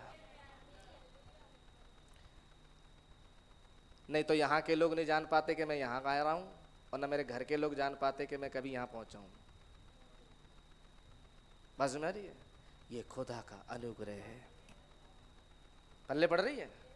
खुदा के अनुग्रह के लिए खुदा को हमेशा धन्यवाद देते रहें, अपने कामों पे, अपनी काबिलियत पे ना जाएं। That settles it. If he said it, और इससे ये चीज संपन्न हो जाती है जब उसने ये कह दिया। ऑलराइट, ठीक है, क्या आप समझ रहे हैं? क्या जबरदस्त बातें खुदावन जो कर रहे हैं। मैं समझता हूँ आप कोई रूम, कोई स्पेस ऐसा नहीं होगा जहां आप ये कह सकें खुदावन मैंने ये करा। जब भी आओ, खुदा आपके धन्यवाद अनुग्रह के लिए, ये मेरे काम नहीं, ये आपका अनुग्रह है। अब आगे बढ़ रहे हैं, नबी कह रहे हैं we are not on that subject, कह रहे हैं हमारा विषय ये नहीं था, लेकिन फिर भी आ गया बीच में एक पॉइंट, व्हाट इज ग्रेस, क्या अनुग्रह क्या है जी। फिर भी बीच में ये पॉइंट आ गया, टुकड़ा आ गया, कुछ तो बात है। कह रहे हमारा ये सब्जेक्ट नहीं था, we are just backgrounding a little, कह रहे मैं तो एक भूमिका बना रहा हूं बस, और भूमिका भी जबरदस्त। कह रहे इससे पहले कि उसकी आवाज सुनो, आपको एक चीज समझनी होगी कि खुदा ने आप पे किया क्या है, आपके साथ अनुग्रह, ग्रेस, तब समझ में आएगी खुदा की आवाज, नहीं तो समझ में नहीं आती। गेट द फियर अवे, डर को दूर भगाओ, या डर लेके मत बैठो खुदा ने मुझे छोड़ दिया होगा, शायद मुझसे ये हो गया, शायद पता नहीं मुझे बीमारी लग गई है, अब पता नहीं मेरे साथ आगे जाके क्या होगा, क्या ये दवाइयां मुझे ठीक करेंगी, पता नहीं मैं ठीक होऊंगा भी, होंगी भी। ऐसे सवाल और ऐसे डर लेके यहां मत बैठो, क्योंकि डर शैतान की देन है। आमीन। मुझे पता नहीं क्या हो गया, बड़ी कमजोरी सी रहती है, कहीं कैंसर तो नहीं हो गया, कहीं वो तो नहीं हो गया, कहीं ये तो नहीं हो गया। बाइबल ने कहा शैतान एक चीज है जो किसी को दे सकता है, और वो है डर। कहीं खुदा ने मुझे छोड़ तो नहीं दिया, डर। खुदा आज शाम कह रहे हैं अरे मैंने नहीं छोड़ा, तुम तो बस अपने कामों पे विश्वास कर रहे हो, इसलिए तुम्हें लग रहा है। जरा सा अपने कामों से हटके मेरे अनुग्रह पे आओ, मेरी ग्रेस पे आओ, पता लग जाएगा कि मैंने तुम्हें छोड़ा है या नहीं। जब मैंने शमसून को नहीं छोड़ा तो तुम्हें कैसे छोड़ूंगा।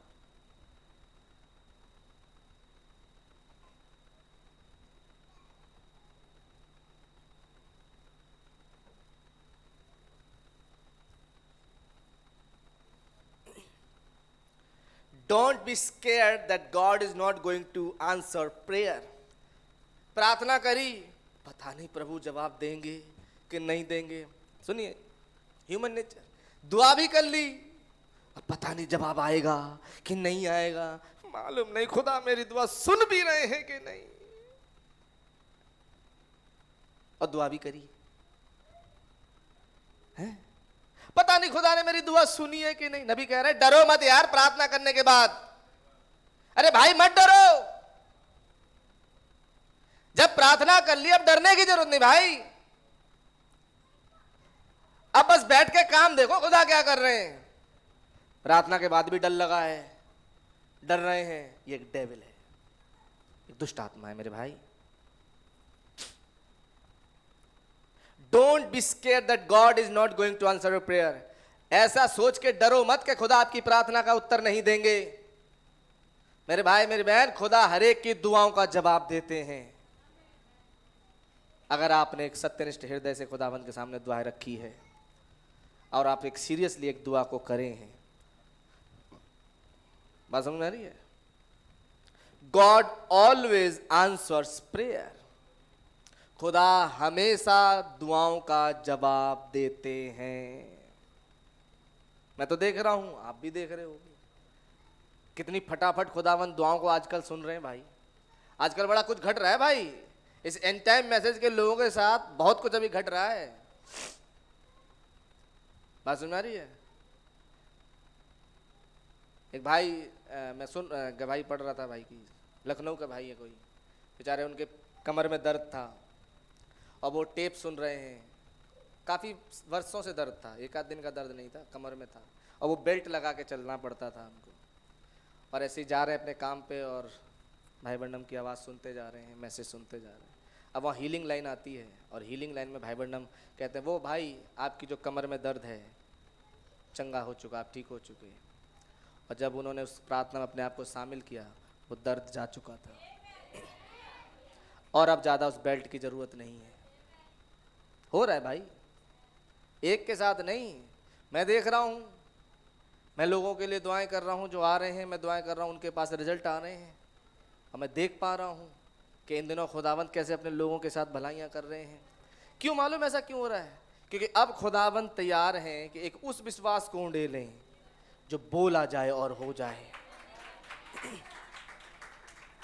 लेकिन इससे पहले कि वो विश्वास आए कि बोलो और हो जाए, एक चीज है जो होती है, मालूम क्या?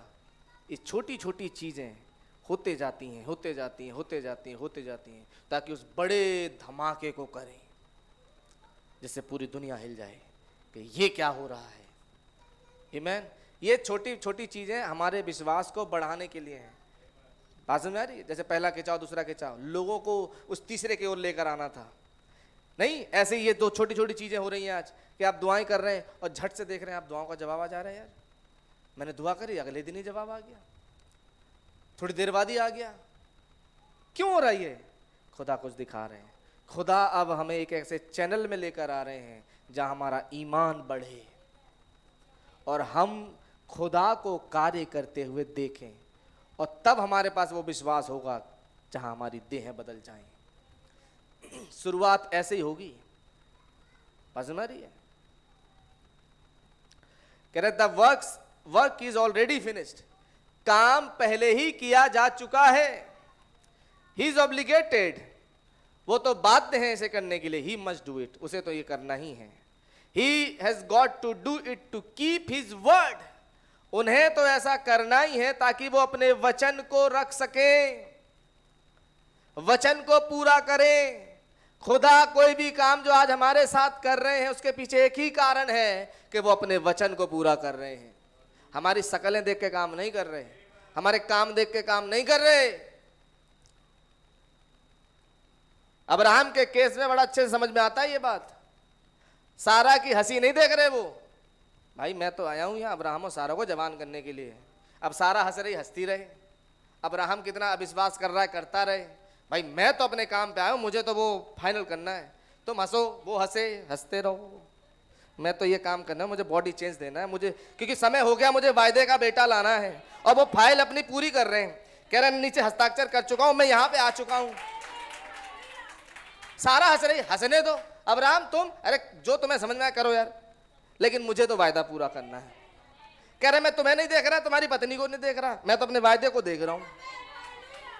मेरा वायदा तुम्हें दे बदलाव का है, मेरा वायदा तुम्हारे रैप्चर का है, और वो मैं देने आया हूं। लेकिन कोई कहेगा सारा तो हंस रही है, अरे हंसने दो यार, तुम्हें क्या प्रॉब्लम है? उसकी हंसी मेरा वायदा रोक सकती है? हैं? अब्राहम कह रहा है इस एलियाजर को ही मेरे लिए वंश ठहरा दे। हैं? खुदा एक तो दिखाई नहीं दे रहा और आप कह रहे सितारों जितना वंश होगा, मैं कैसे मान लूं? और वहां अब्राहम हंस रहा है। खुदा अब्राहम की हंसी नहीं देख रहे, हंसता रहे। उधर लास्ट पे सारा हंस रही है, हंसती रहे। खुदा को कोई फर्क नहीं पड़ रहा। मैं बात कर रहा हूं दुल्हन की। दुल्हन के साथ खुदा का ये मैटर है कि वो देख भी नहीं रहे दुल्हन के साथ कि वो क्या कर रही है, वो सिर्फ एक चीज देख रहे हैं, मेरा वायदा क्या है। और मेरा वायदा है मैं नियत समय पे आऊंगा, सारा गर्भवती होगी और एक पुत्र जनेगी। बस खुदा हमेशा अपना, और यही बात थी यही और कालिब के साथ। बाकी 10 जासूस तो उन अगनाक वंशियों को देख रहे थे, लेकिन वहां 2 थे, यही और कालिब, जो सिर्फ वायदा देख रहे थे। मेरे भाई मेरी बहन, आज शाम हमारे पास सिर्फ एक ही चीज है देखने की, और वो है कि हम वायदा देखें। और खुदा भी केवल एक ही चीज देख रहे हैं, वो है वायदा। वो ये देख रहे हैं मैंने इनसे क्या वायदा किया है। अब्राहम के साथ बिना शर्त की वाचा थी जो खुदा ने बांधी। आदम के साथ शर्त थी, तुम ये करोगे तो मैं ये करूंगा। समझ में आ रही बात? लेकिन जब अब्राहम से वाचा बांधी तो नहीं कहा कि देख अब्राहम तू ऐसा करेगा तो मैं ऐसा करूंगा, कहा ये है अनुग्रह। तो आदम के साथ क्या थी? व्यवस्था। ध्यान समझिए, व्यवस्था में अव्वा गिर गई और खुदा ने उसे गिरावट गिना। सुनिए, व्यवस्था में हव्वा गिरी तो हव्वा के गिरावट को खुदा ने गिना। लेकिन वहीं जब सारा के साथ, जब सारा हंस रही है, खुदा उसे नहीं गिन रहे। और वहां पर व्यवस्था में खुदा आप हव्वा के बीच में नहीं आ गए, सर्प के बीच में नहीं आ गए कि तुम ये क्या कर रहे हो। लेकिन जब अबीमेलेक की बात आई, फिरौन की बात आई, खुदा आ गए। क्यों मालूम? वायदा किसने किया था? खुदा ने। तो एक बात बताओ, मार्ग में जितनी भी प्रॉब्लम्स आएंगे उनको छुड़ाएगा कौन? खुदा। जिम्मेदारी किसकी है भाई? मेरी, आपकी? खुदा की, हमारी नहीं है। अगर हम व्यवस्था में होते तो हमारी होती, हम ये करेंगे तो ये होगा। तो इसका मतलब कामों पे विश्वास तो व्यवस्था में होता है, अनुग्रह में नहीं कि मैंने क्या अच्छे काम करे क्या बुरे काम करे। यहां सिर्फ एक ही चीज गिनी जाती है, वो है खुदा का अनुग्रह। समझ में आ रही बात? और जहां अनुग्रह है वहां भाई साहब खुदा आते हैं। अब आराम से नहीं कह रहे तूने ये क्यों किया, सारा तूने ये क्यों किया। ठीक है, हंस रहे हो हंसो, तुम भी हंसो, लेकिन क्योंकि मैं वायदा कर चुका हूं, आज इस युग में एक दुल्हन होगी जो अपने बॉडी चेंज को प्राप्त करेगी, जो अपने रैप्चर को प्राप्त करेगी, जो यहां से उठा के ले जाई जाएगी। खुदा कह रहे मैं बस वो देख रहा हूं। खुदा आज इस पृथ्वी पर सिर्फ दुल्हन को देख रहे हैं और एक चीज देख रहे हैं कि मेरा वायदा इसके साथ है इसे ले जाने का। अब बहुत से लोग गड़बड़ भी कर रहे हैं, कई बार गिर रहे हैं, उठ रहे हैं, गिर रहे हैं, उठ रहे हैं, गिर रहे हैं, उठ रहे हैं। खुदा ऐसे नहीं काउंट कर रहे। बात समझ रही है? कई बार हम गिरते हैं फिर उठते हैं। हो सकता है आज गिरावट में हूं, लेकिन फिर खुदा उठाएंगे और एक दिन ऐसा उठाएंगे कि उठा के ले ही जाएंगे। मैं तो इंतजार कर रहा हूं उस उठाए जाने का कि फिर गिरना नहीं होगा, क्योंकि बाइबल ने कहा धर्मी चाहे 7 बार भी गिरे खुदा उसे उठाकर खड़ा करते हैं। और ये धर्मी केवल एक ही है इस पृथ्वी पर, और वो है मसीह की दुल्हन। आमीन। खुदा तो भैया आपके कामों की तरफ नजर भी नहीं करते। इब्रानी सीरीज में नबी ने बताया, पढ़ो। कह रहे आपको लगता है ना खुदा आपके काम देखते हैं, दिन भर आप क्या कर रहे हो? नहीं, खुदा बस लहू देखते हैं। ये मैं बात दुल्हन के लिए कह रहा हूं। और भाई जहां दंड देना होता है वो देते हैं, लेकिन वो आपको एक मरने वाले कैटेगरी में नहीं देखते, जहां आपका प्राण आग में जले। बात समझ रही है? वो आपको देखते हैं कि आपको वो यहां से ले जाएं। वो हमारे भले कामों से नहीं, हमें हमारी कुर्बानी में से देखते हैं कि इनके लिए लहू अभी भी है। इनका लहू अभी भी चिल्ला के हाबिल से भी उत्तम बातें कहता है। हाबिल तो पलटे की बातें कर रहा है, लेकिन ये लहू अनुग्रह की बातें कर रहा है। क्या कह रहा था वो लहू, याद है आपको? कलवरी की क्रॉस पे, हे पिता इन्हें क्षमा कर, क्योंकि ये नहीं जानते कि ये क्या करते हैं। हमारा लहू ये कह रहा है, हमारी कुर्बानी का लहू ये कह रहा है, हे पिता इन्हें क्षमा कर। तो ये किसकी ओर से है? आपके मेरे अच्छे काम? हम बहुत भले काम करते हैं, या एक कुर्बानी है जो पुकार रही है, हे पिता इन्हें क्षमा कर, क्योंकि ये नहीं जानते ये क्या करते हैं। मेरे भाई मेरी बहन, खुदावन तो हमें पता नहीं कब का खत्म कर दे। अपने काम देखना नहीं तो कब का खत्म कर दे, लेकिन बीच में कुर्बानी है अपने हाथों को उठाए हुए, जो अपने हाथों को उठाकर रात दिन कहती है, हे पिता इन्हें क्षमा कर। जब भी कुछ किया वो कुर्बानी कह रही है, हे पिता इन्हें क्षमा कर। जब भी कुछ किया, हे पिता इन्हें क्षमा कर। तो खुदा का क्रोध तो पहुंच ही नहीं पा रहा, क्योंकि बीच में कुर्बानी है, सिद्ध कुर्बानी। हाबिल के लहू से उत्तम बातें कहती है, जो बात पलटे की नहीं करती, अनुग्रह की करती है।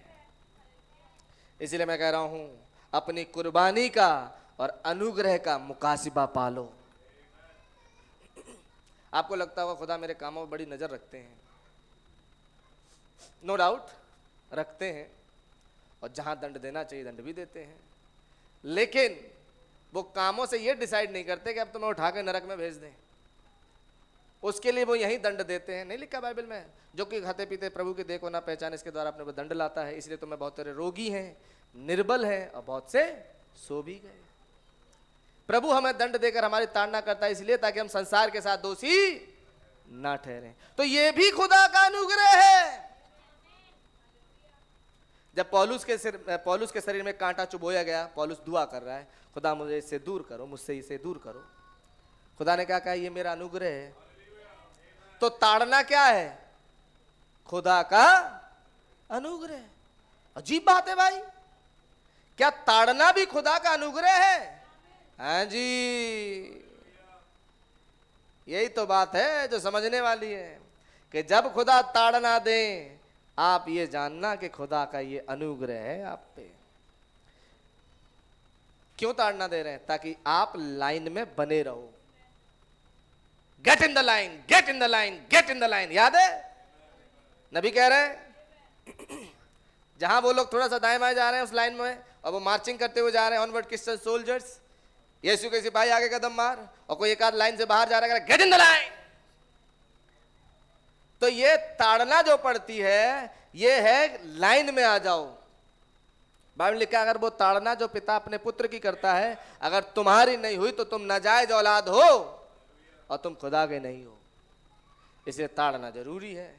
जब कुछ किया, थोड़ा सा थप्पड़ पड़ा खुदा की ओर से, भन्ना गया शरीर, सिर भन्ना गया, ओ खुदावन क्षमा करें, ये भी करते हैं। और ये क्या है? अनुग्रह, ये ग्रेस है। वो उसकी वजह से आपको उठा के नरक में नहीं डाल देते। कहने का मतलब ये है, इसलिए वो एक थप्पड़ लगा देते हैं ताकि सही हो जाओ, लाइन में आ जाओ, और उसे आप अनुग्रह जाने। पौलुस जैसे कह रहे हैं कि मैंने खुदा से 3 बार दुआ करी, लेकिन खुदा ने एक ही बात कही, मेरा अनुग्रह तेरे लिए काफी है।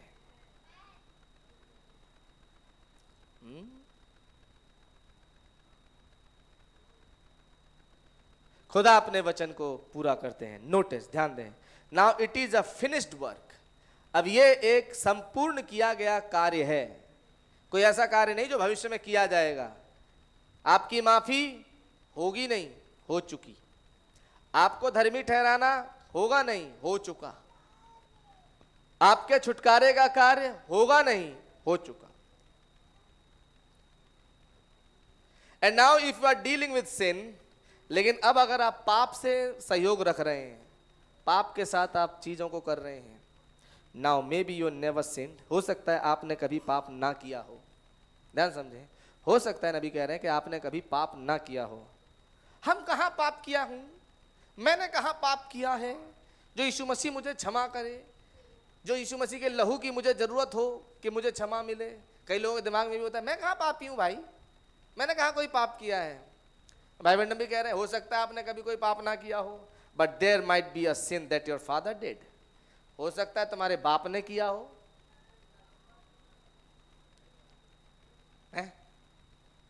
ध्यान समझे, योर ग्रैंडफादर डिड, पर दादा ने किया हो। बात समझ आ रही है?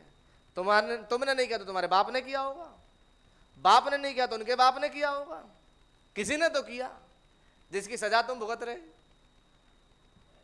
He said, उसने कहा, he would visit the iniquity of the parents upon the 3rd and 4th generation। कह रहे माँ बाप के गुनाहों की सजा बच्चों को तीसरी चौथी पीढ़ी तक खुदा देते हैं। तीसरी चौथी पीढ़ी कहने का मतलब हो गया लगभग 150 साल। 40 साल की एक पीढ़ी, तो 3 पीढ़ी 120 साल, 4 पीढ़ी 160 साल। तो इतने सालों तक खाली वो परिवार, वो खानदान सजा ही भुगतता रहता है। लेकिन ये एक चीज है, ये कड़ी टूट सकती है। यहां एक ऑप्शन है, मालूम क्या? नबी ने बताया, अगर किसी का नया जन्म हो जाए, ये है बात। अगर कोई जाके दूसरी पीढ़ी में या तीसरी पीढ़ी में नया जन्म प्राप्त कर ले तो वो पीढ़ी बच जाती है, वहां पर पासओवर हो जाता है। समझ में आ रही बात? वहां मौत लांघ जाती है अगर कोई नया जन्म प्राप्त कर ले। ये कह रहे हैं नबी। And each generation gets weaker and wiser as the Bible said. और हर एक पीढ़ी बुद्धिमान और कमजोर होती जाती है, हो ही रही है। आज की पीढ़ी बुद्धिमान तो बहुत हो गई लेकिन है कमजोर, है या नहीं है? पिछली पीढ़ी से भी ज्यादा कमजोर। But it is all started from sin. लेकिन ये सबकी शुरुआत कैसे हुई? पाप से। पाप है शुरुआत। Before sin ever came into the world there were no sickness in the world. जब पाप नहीं था दुनिया में तो कोई बीमारी भी नहीं थी। तो अगर कहीं पाप ना हो तो बीमारी भी नहीं होगी भाई। तो मुख्य जड़ है पाप। आज इसे खत्म करा जाए। इसीलिए यीशु मसीह ने आपके कान दर्द के लिए जान नहीं दी। मैं एक बात की बात समझा रहा हूं। पेट दर्द के लिए जान नहीं दी, बुखार के लिए जान नहीं दी। उनने कहा मैं सीधे जड़ के लिए जान दूंगा। जड़ खत्म, पेड़ खत्म। अंजीर का पेड़, जड़ में लग गया कीड़ा, पूरा पेड़ खत्म। कह रहा मैं जड़ मार दूंगा। फिर जितनी बीमारियां हैं जो बाइबल में लिखी भी नहीं है, आने दो, वो सब दफा होंगी, क्योंकि मैं जड़ खत्म कर चुका, जड़ सड़ा चुका, जो कि पाप है। पल्ले बढ़ रही है। तो ये पाप है हर बीमारी की जड़। तो जरूरत है कि पाप खत्म किया जाए भाई। और ये कैसे खत्म होता है? And sickness came through the fall. बीमारी आई गिरावट से। बस बीमारी है, जब आप कहीं गिर जाओगे बीमारी आ जाएगी। बस बीमारी है। अब बीमारी क्या है? एक दंड है। क्या हुआ सिस्टर मीडा के साथ? ट्यूमर क्यों आ गया? गिरावट आ गई, याद है? ट्यूमर आ गया। ऐसे जब जब गिरावट आएगी बीमारी आ जाएगी। बात पल्ले पड़ रही है। एक क्रिश्चियंस को एक दुष्टात्मा वाली बीमारियां ऐसे नहीं लगती, इनके पीछे कारण होता है। कैंसर हो गया, टीबी हो गई, ट्यूमर हो गया, ये सब दुष्टात्मा वाली बीमारियां हैं। ये ऐसे ही नहीं लगती लोगों को। ये तब लगती हैं जब कोई खुदा को नाखुश करे, कहीं गिरावट में आ जाए, तब लगती हैं ये। जहां कोई वचन के विपरीत चला जाए, कहने का मतलब ये है, जहां वचन को ठोकर किसी ने मारी हो, क्योंकि अनुग्रह तो वचन ही दे रहा है भाई। तो वचन को ठोकर मारने का मतलब यह है कि अनुग्रह को ठुकरा दिया। इजरायलियों ने क्या किया? भाई मैंने नहीं समझाया। निर्गमन में जो बड़ी गलती करी, निर्गमन 19 या 20 में जो इजरायलियों ने सबसे बड़ी गलती करी, क्या थी? अरे भाई बहन, हमने कितनी बार तो संदेश में बताया कि इजराइल ने जो सबसे वाइटल मिस्टेक करी अपने जीवनों में, जीवन में, वो एक चीज थी कि उन्होंने अनुग्रह को ठुकरा के व्यवस्था को मान लिया। यह है बात। इसीलिए खुदा से हमेशा अनुग्रह मांगे, क्योंकि अनुग्रह के बिना कुछ भी नहीं है। सब कुछ में सब कुछ अनुग्रह ही है। आमेन। And the fall was sin. और जो गिरावट थी यही पाप था। And sin is unbelief. और पाप अविश्वास है।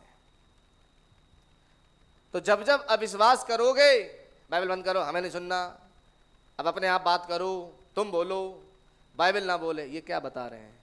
अविश्वास। जिस दिन आपने बाइबल और मैसेज हटा दिया, ध्यान समझिए, एक चीज आज बताऊं, जब कभी कोई आपको बाइबल से समझाए, मैसेज से समझाए, कभी ये मत कहना इसको साइड करो।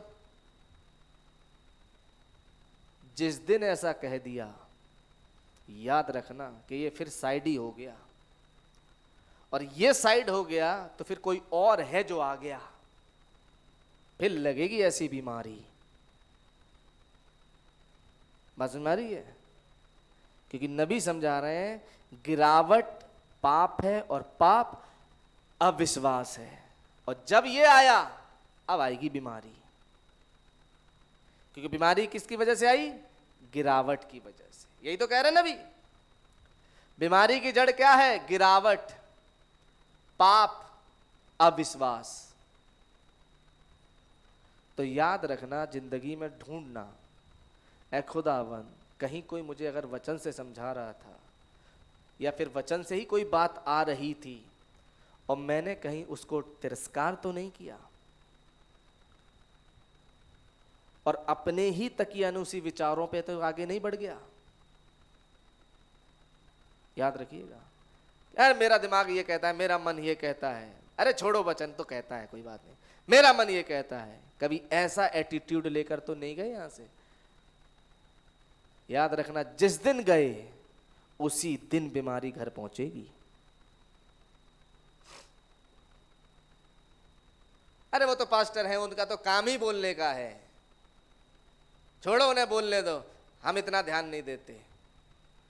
वही दिन होगा कि फिर कोई और ध्यान दे देगा। बात समझ आ रही है?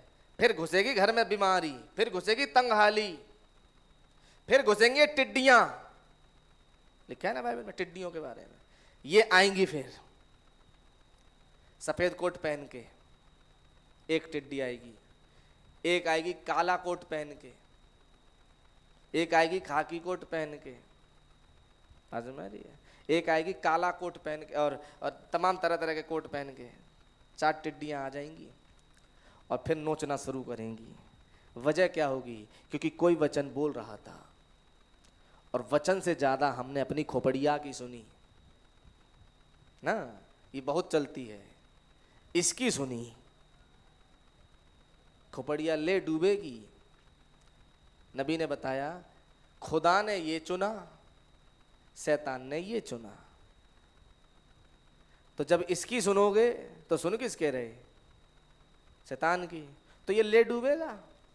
इसने अच्छे अच्छे ले डुबाए भाई, वे जो वचन के अनुसार चलते हैं। आमीन।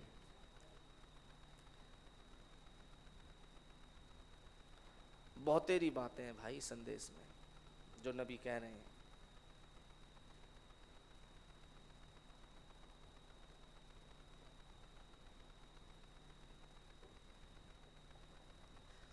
He that believeth not is condemned already.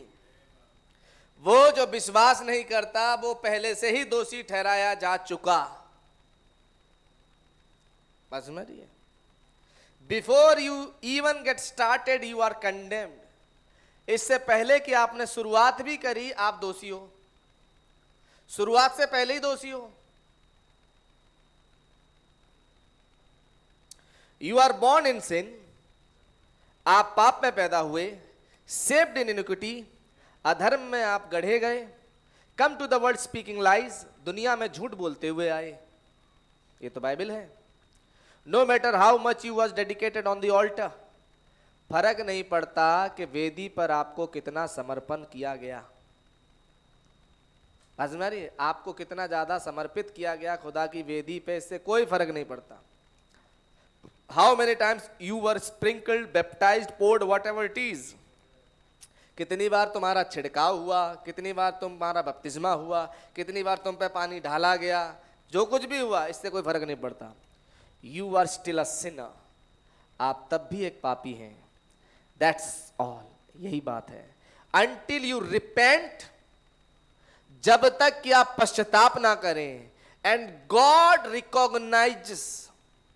ध्यान सुनिए, लोग पश्चाताप तो करते हैं लेकिन उनका पश्चाताप ठीक नहीं होता, कई बार बोगस। फिर वही काम करना है, पश्चाताप के बाद फिर वही काम करना है। बाइबल हम कह रहे हैं, जब आप पश्चाताप करें और खुदा आपका पश्चाताप पहचाने कि हां ये ट्रू पश्चाताप था, तो केवल पश्चाताप करना नहीं होता। ओ खुदावंद मैं पश्चाताप करता हूं, ये और वो फलाना ढिमकाना, मैंने ये किया वो किया, खुदावंद मुझे माफ करे। ये आपने किया नहीं किया। लेकिन अगली चीज आती क्या? खुदा ने आपके पश्चाताप को पहचाना। बोगस, ओ खुदावंद मुझे माफ करें, मैंने ये कर दिया वो कर दिया, यहाँ आए माइक लिया और गवाही दे दी, खुदावंद मैं पश्चाताप करता हूँ, मेरे भाई मेरी बहन मुझे माफ करें, और ये माँ मेरा पास्टर माफ करे, ये करे वो करे। और फिर जाकर के फिर उसी सूअर के बाड़े में खेलो और कूदो।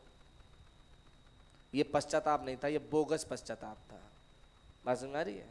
ऐसे पश्चाताप खुदा नहीं पहचानते कि आज करो फिर कल जाके वही काम करो। खुदा को ये पश्चाताप पसंद नहीं। नबी कह रहे हैं जब आप पश्चाताप करो और खुदा उसे पहचान ले कि हाँ ये सही पश्चाताप है, ये रिपेंटेंस आंसुओं के साथ है, और ये आंसू मगरमच्छ के नहीं, ये सच्चे आंसू हैं। खुदा पहचानते हैं भाई। मैं नहीं पहचान सकता जब आप यहां गवाही दो, हो सकता है कलीसिया में कोई ना पहचाने, लेकिन उन आंसुओं को खुदा पहचानते हैं भाई, ये हकीकी है या बोगस है। समझ में आ रही बात? और तब कह रहे नबी, तब खुदा उसे पहचानते हैं and seals that promise with the Holy Spirit, और तब खुदा पवित्र आत्मा से उस पश्चाताप किए हुए हृदय को मोहरबंदित करते हैं। पहले पश्चाताप, खुदा उसे पहचानते हैं कि हाँ ये सही हुआ, फिर अपनी मोहर लगाते हैं जिसे कहते हैं पवित्र आत्मा का बपतिस्मा। बपतिस्मा लेने गए पानी का, पश्चाताप सही था ही नहीं, इसलिए आज भी जिंदगी में उन्हीं गंदगियों में पड़े हैं। जरूरत होगी दोबारा पश्चाताप करो।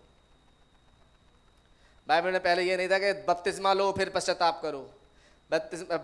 आज्ञा ये थी पश्चाताप करो, मन फिराओ, और तुम में से हर एक प्रभु यीशु मसीह के नाम में पापों की क्षमा का बपतिस्मा ले। बात समझ में आ रही है? तो पश्चाताप होना चाहिए, और तब खुदा उस पश्चाताप को पहचानते हैं और फिर मोहर लगाते हैं।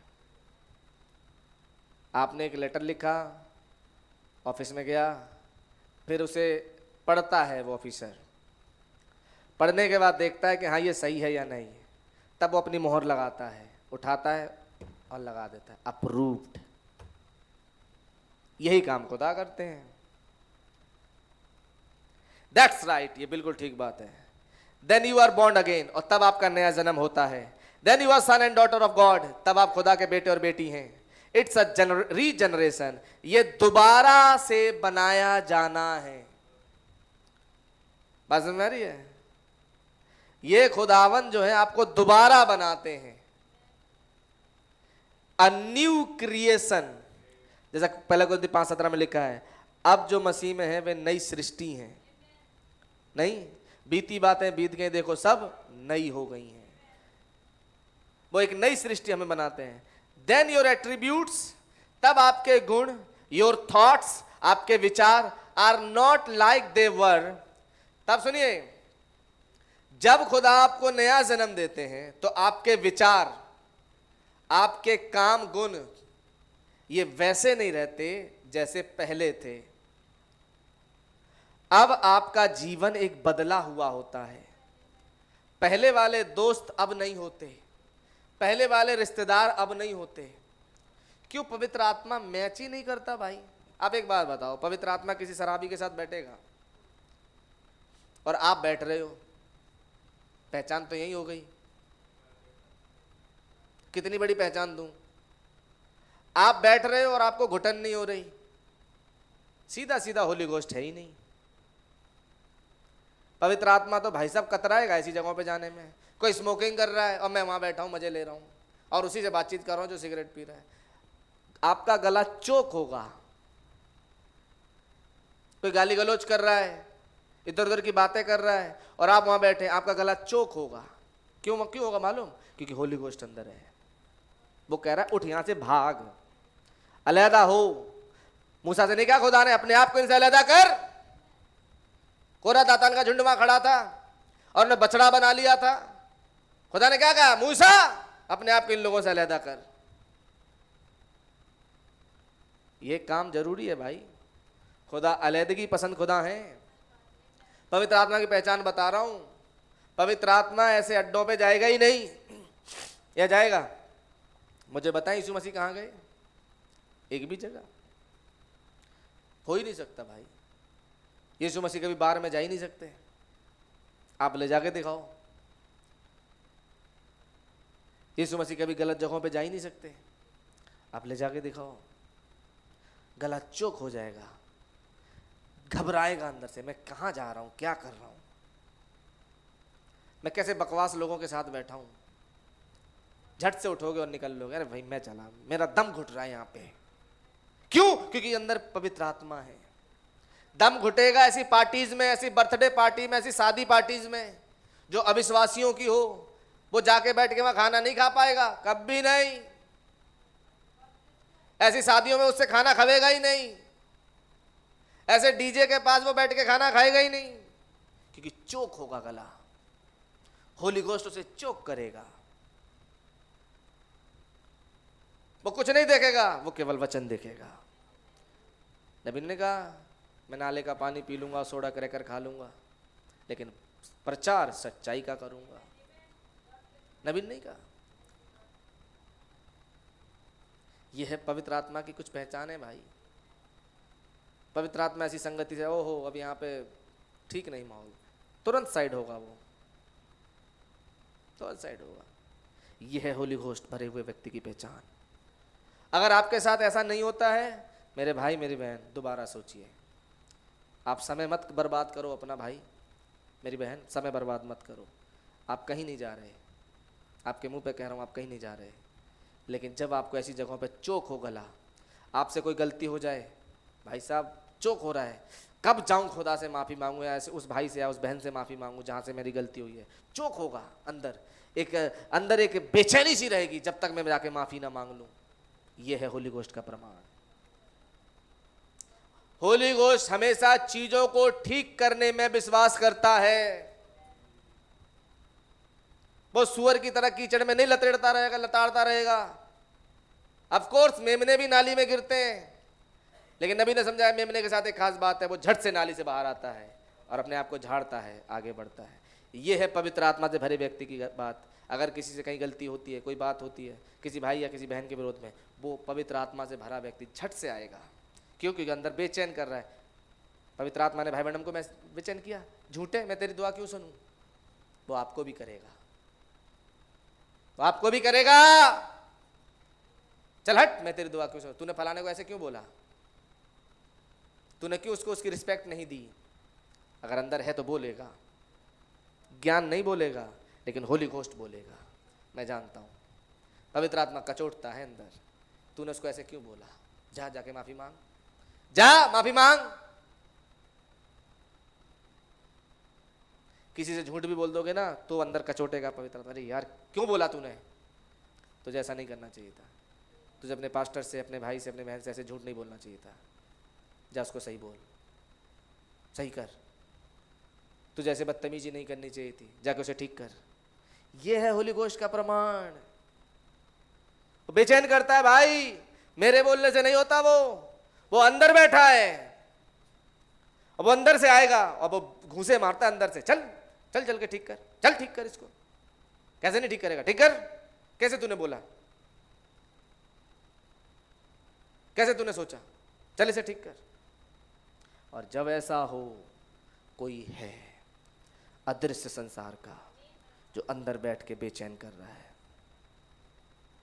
जब तक ऐसा ना आए मेरे भाई, आपको दोबारा पश्चाताप करने की जरूरत है, दोबारा सोचने की जरूरत है। आपको ऐसी संगतियों में मन लगे दुनियावी, दोबारा सोचना होगा भाई। दोबारा सोचिए ठंडे दिमाग से, ऐ खुदावंद मेरे अनुभव को क्या हुआ, मेरे एक्सपीरियंस को क्या हो गया। नबी ने बोली ऐसी बातें कि जब आपके साथ कुछ ऐसा घटने लगे तो आप सोचना कि आपके अनुभव के साथ क्या हुआ, आपका एक्सपीरियंस क्या हो गया। मैं कुछ बोल रहा हूँ। आमतौर पे हम निकल जाते हैं कोई भी गलती करके, लेकिन हमें कोई कचोटता नहीं अंदर, नहीं तुम लौटो, तुम ठीक करो। लेकिन मैं छोटा, मैं बड़ा, मैं वो छोटा, ये नहीं देखता पवित्र आत्मा। वो छोटा बड़ा नहीं देखता, जहाँ हुआ उसको करेक्ट करता है। ये है होली घोस्ट की पहचान। पवित्र आत्मा है कि नहीं, मैं आपको पहचान बता रहा हूँ, क्योंकि मैं जानता हूँ पवित्र आत्मा काम कैसे करता है। जिसके पास है वो जानता है, उसे मालूम है पवित्र आत्मा क्या करता है, पवित्र आत्मा कैसा अनुभव देता है। बात समझ में आ रही है? इसलिए तो सुबह बता रहा था कि भाई बंडम के जीवन में सबसे बड़ा चमत्कार ये था कि भाई बंडम के दुश्मन को और दोस्त को कोई पहचान ही नहीं सकता था, क्योंकि वो दोनों से एक जैसा व्यवहार करते थे। मतलब जैसा दोस्त से करते थे वैसा ही दुश्मन से व्यवहार करते थे। यह था चमत्कार भाई बंडम के जीवन में सबसे बड़ा। भाई बहनों ने खुद भी कहा कि अगर मैं किसी भाई या बहन से नफरत करने लगूं तो मेरे अनुभव के साथ कुछ गड़बड़ है। मुझे दोबारा लौटना होगा और देखना होगा क्या मैं सच में खुदा के आत्मा को प्राप्त किया है। बहुत सारी बातें हैं भाई, अब इसी पर बहुत सारी बातें हैं जो निकल कर आएंगी आगे। थोड़ा बस 2-4 लाइनें पढ़ के मैं खत्म कर रहा हूं। कह रहे आपकी सोच, आपके विचार वैसे नहीं रहते जैसे थे अगर आपका नया जन्म हो जाता है तो। अगर आपको कोई बहुत बुरा लगता था, खटकता था, लेकिन पवित्र आत्मा पाने के बाद नहीं लगेगा, तब उसे आप एक बड़े प्यारी नज़र से देखोगे कि मेरा भाई है, मुझे इससे प्यार करना चाहिए, ये मेरा भाई है। भटका हुआ है बेचारा, जानता नहीं कहाँ पे है। बात समझ में आ रही है? ये है होली गोस्ट। भटका हुआ है, नहीं मालूम। खुदा किसी दिन रहम करेंगे तो शायद ठीक हो जाए। ये आएगा फिर हृदय में। बेचारा, बेचारा ही कहूंगा मैं ऐसे को भाई। अगर मेरे पास होली गोस्ट है तो और मैं ऐसे को देखूं तो मैं बेचारा ही कहूंगा, और फिर मैं वेट करूंगा कि फिर ऐसे को पवित्र आत्मा मिले। सोच बदल जाती है, विचार बदल जाते हैं भाई साहब। पवित्र आत्मा ऐसी चीज है कि जो प्राप्त करे जीवन बदल के रख देता है। आपके सोचने का तरीका वो नहीं रहता जो था। आमेन। ये है पवित्र आत्मा। कंप्लीटली प्रेम से भरा हुआ हृदय होता है उसके पास। जी हाँ, मैंने अनुभव किया इसलिए बता रहा हूं। कई बार आप गलतियां करते हैं, मैं आपको मैं सजा देता हूं, चलो, लेकिन फिर अंदर एक बात आती है, बेचारे, अगर इनके पास होता लीडर होली घोस्ट, मैं बेचारा ही कहता हूं। फिर मेरा मन अंदर से यही कहता है ऐसे लोगों के लिए, बेचारे, खुदा रहम करें इन पे। मेरे अंदर यही आता है। उस समय तो गुस्सा आता है, लेकिन बाद में फिर मेरे दिल में यही आता है कि अगर ये इतना ही जानते तो ऐसा करते क्यों। ये बेचारे हैं क्योंकि इनके पास लीडर नहीं है। आजमारी है। भेड़ अपनी अगुवाई खुद नहीं कर सकती, उसे जरूरत है एक चरवाहे की जो उसकी अगुवाई करे। वो चरवाहा एक पास्टर में से भी काम करता है, वो चरवाहा व्यक्तिगत जीवनों में भी काम करता है। आमेन। और वो चरवाहा है होली घोस्ट, पवित्र आत्मा। ये होता है भाई, पवित्र आत्मा से भरा हुआ व्यक्ति जानता है कि सामने वाला गलती पे है, लेकिन फिर भी उससे दूरी नहीं बनाएगा। बाजू में आ रही है? उसे ऐसे देखेगा, बेचारा, अगर इतना ही इसे मालूम होता। कहते ना, अगर ये समझदार होता और इसके पास पवित्र आत्मा होता तो ऐसा करता ही क्यों। पहचान तो यही है होली घोस्ट। तब दिल से आता है कि छोड़ो यार। एनीवे, मैं आपको पवित्र आत्मा से भरे व्यक्ति की पहचान बता रहा हूँ भाई। ये मेरे अंदर होता है, और जिसके पास है होली घोस्ट उसके अंदर होता है, क्योंकि ये मसीही प्रेम है भाई। बेचारे नादान लोगों का झुंड, जिन्हें यही नहीं मालूम हम कहाँ जा रहे हैं। नबी ने नहीं कहा, मूसा ने अपने लोगों के लिए फीलिंग्स खो दी थी, लेकिन जब फीलिंग्स जागी तो फिर से आया और लोगों को छुड़ाया, लेकर गया। नहीं, ये फीलिंग्स कब आती है? जब वो ये सोचने लगे बेचारे हैं, इन्हें भी बचाव की ज़रूरत है, इन्हें भी उद्धार की ज़रूरत है। नीनवे के लोगों के लिए योना परेशान हो गया। अरे मुझे पता था आप कुछ नहीं करोगे, आप बचा लोगे, देखा मरे कहीं, अब ये मुझे और मजाक उड़ा रहे होंगे मेरे, क्या ज़रूरत थी इनके लिए। तब वो बैठ के दूर देख रहा है, हैं? तब वो पेड़ होगा, छाँव हुई, बड़ा खुश, और रात को ही सुखा दिया खुदा ने। अगले दिन खिसिया गया, ये क्या हुआ? तो खुदा कहते एक बात बतावे, हैं? एक पेड़ जो तूने ना उगाया ना बोया, उसके लिए तो इतना परेशान हो गया। ये नीनवे के लोग जो 1 लाख से भी ज़्यादा लोग, शायद ऐसी कुछ बात है, क्यों भी थे गिनती में, कह रहे इससे ज़्यादा लोग यहाँ पे थे, क्या इनके लिए मेरा दिल नहीं पसीजता कि मैं इन्हें बचाऊँ? तुझे एक पेड़ की इतनी चिंता हो गई जो ना तूने लगाया ना उगोया, हैं, ना बढ़ाया, अपने आप उगा बढ़ा, और तू उसकी छाया में लेटा और जरा सूख गया तो इतना चिंतित हो गया। तो ये लोग हैं, ये है बात। खुदा का हृदय केवल वही समझ सकता है जिसके पास होली घोस्ट है। पल्ले बढ़ रही है, इसलिए चिंतित हूं अपने भाइयों के लिए जिनके पास होली घोस्ट है, और जिनके पास नहीं है वो समझें कि प्रॉब्लम कहाँ पे है। जिस दिन पवित्र आत्मा मिल गया आप ऐसे रहोगे ही नहीं। मैं तो एक बात जानता हूँ, क्योंकि यीशु मसीह ने कहा जब पवित्र आत्मा आएगा तो तुम्हें सब बातें सिखाएगा, बताएगा, मनवाएगा। क्यों नहीं सीख रहे, क्यों नहीं मान रहे, क्यों नहीं चल रहे? क्योंकि होली घोस्ट है ही नहीं।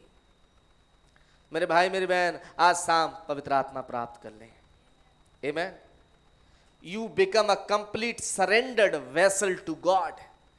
तब आप जो है पूरी तरह से समर्पित एक पात्र हो जाते हैं खुदा के, कि आप पूरी तरह से खुदा पे समर्पित रहते हैं। समझ में रही है? खुदा के समर्पित रहने का मतलब है वचन समर्पित, वचन के अधीन। And he speaks and uses you. तब खुदाबंद बोलते हैं और आपको इस्तेमाल करते हैं। किसी को भी खुदा यूं ही यूज नहीं कर लेते। खुदा उसे ही इस्तेमाल करते हैं फील्ड में जिसको खुदा आत्मा से भरते हैं। इजकेल से कहा गया पहले किताब खा फिर जा। यूहन्ना से कहा गया पहले किताब खा फिर जा। समझ में आ रही बात? चेलों से क्या कहा गया? पहले स्वर्ग से सामर्थ पाना तब जाना। तो पहली चीज खुदा भरते हैं तब भेजते हैं। और आप नहीं जा रहे, इसका मतलब आपकी फीलिंग हुई नहीं। तो फिर ढूंढो फीलिंग को कि खुदा फिलअप करें, खुदा भरे अपने आत्मा से, तब जाओगे बाहर और तब खुदा के राज्य के लिए प्राणों को जीत के लाओगे। तब बहाने नहीं बनाओगे मेरे पास टाइम नहीं है। तब टाइम खुद निकालोगे, क्योंकि निकाल सकते हो। And he speaks and uses you. तब खुदा बोलते हैं और आपको इस्तेमाल करते हैं। And you are not your own no more. तब आप अपने खुद के नहीं रह गए, क्योंकि अब आप खुदा के हो गए। खुदा आपको जहां इस्तेमाल करना चाहेंगे आप होंगे। खुदा जो कहेंगे आप करेंगे, क्योंकि तब आप अपने नहीं हैं। पल्ले पड़ रही है? But you are bought with a price. लेकिन आप दाम देकर खरीद लिए गए हो। That's the price of the precious blood of the Lord Jesus Christ. और वो दाम क्या है? प्रभु यीशु मसीह का लहू, जिसके द्वारा तुम्हें खरीदा है। Think of it. इसके बारे में सोचें। आमेन, हालेलुया। खुदावंद का नाम मुबारक हो। मैं अभी यहीं तक रखता हूं और इन बातों को बड़ा सोचें, गौर फरमाएं इन चीजों पर। क्या शाम खुदा ने आपसे क्या बात की? होली घोस्ट, पवित्र आत्मा जीवन बदल देता है। पवित्र आत्मा सोचने का तरीका बदल देता है।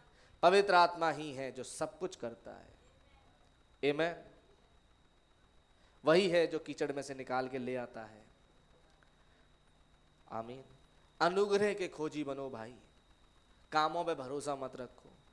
क्या अच्छे कर रहे हो, क्या बुरे कर रहे हो? जो बुरे कर रहे हो माफी मांगो भाई। अच्छे कर रहे हो तो बड़ाई मत करो।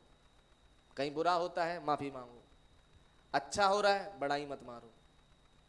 सिर्फ एक चीज मांगो, खुदा अनुग्रह दे।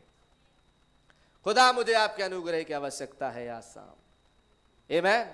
खुदावंद मुझ पर अपना अनुग्रह उंडेले। मैं आपके अनुग्रह का खोजी हूं। खुदावंद मुझे ये नहीं कि प्रभु मैं कुछ करूं तो आप कुछ करें। खुदावंद मेरे पास कोई खूबी, कोई लियाकत नहीं है। मेरे काम अच्छे नहीं हैं। मेरे प्रभु आप मुझ पर रहम करें, आप मुझ पर अनुग्रह करें। मैं आपके अनुग्रह का प्यासा हूं। यह है बात। आमीन। आप सोचें। आइए हम सभा के अगले चरणों में चलेंगे।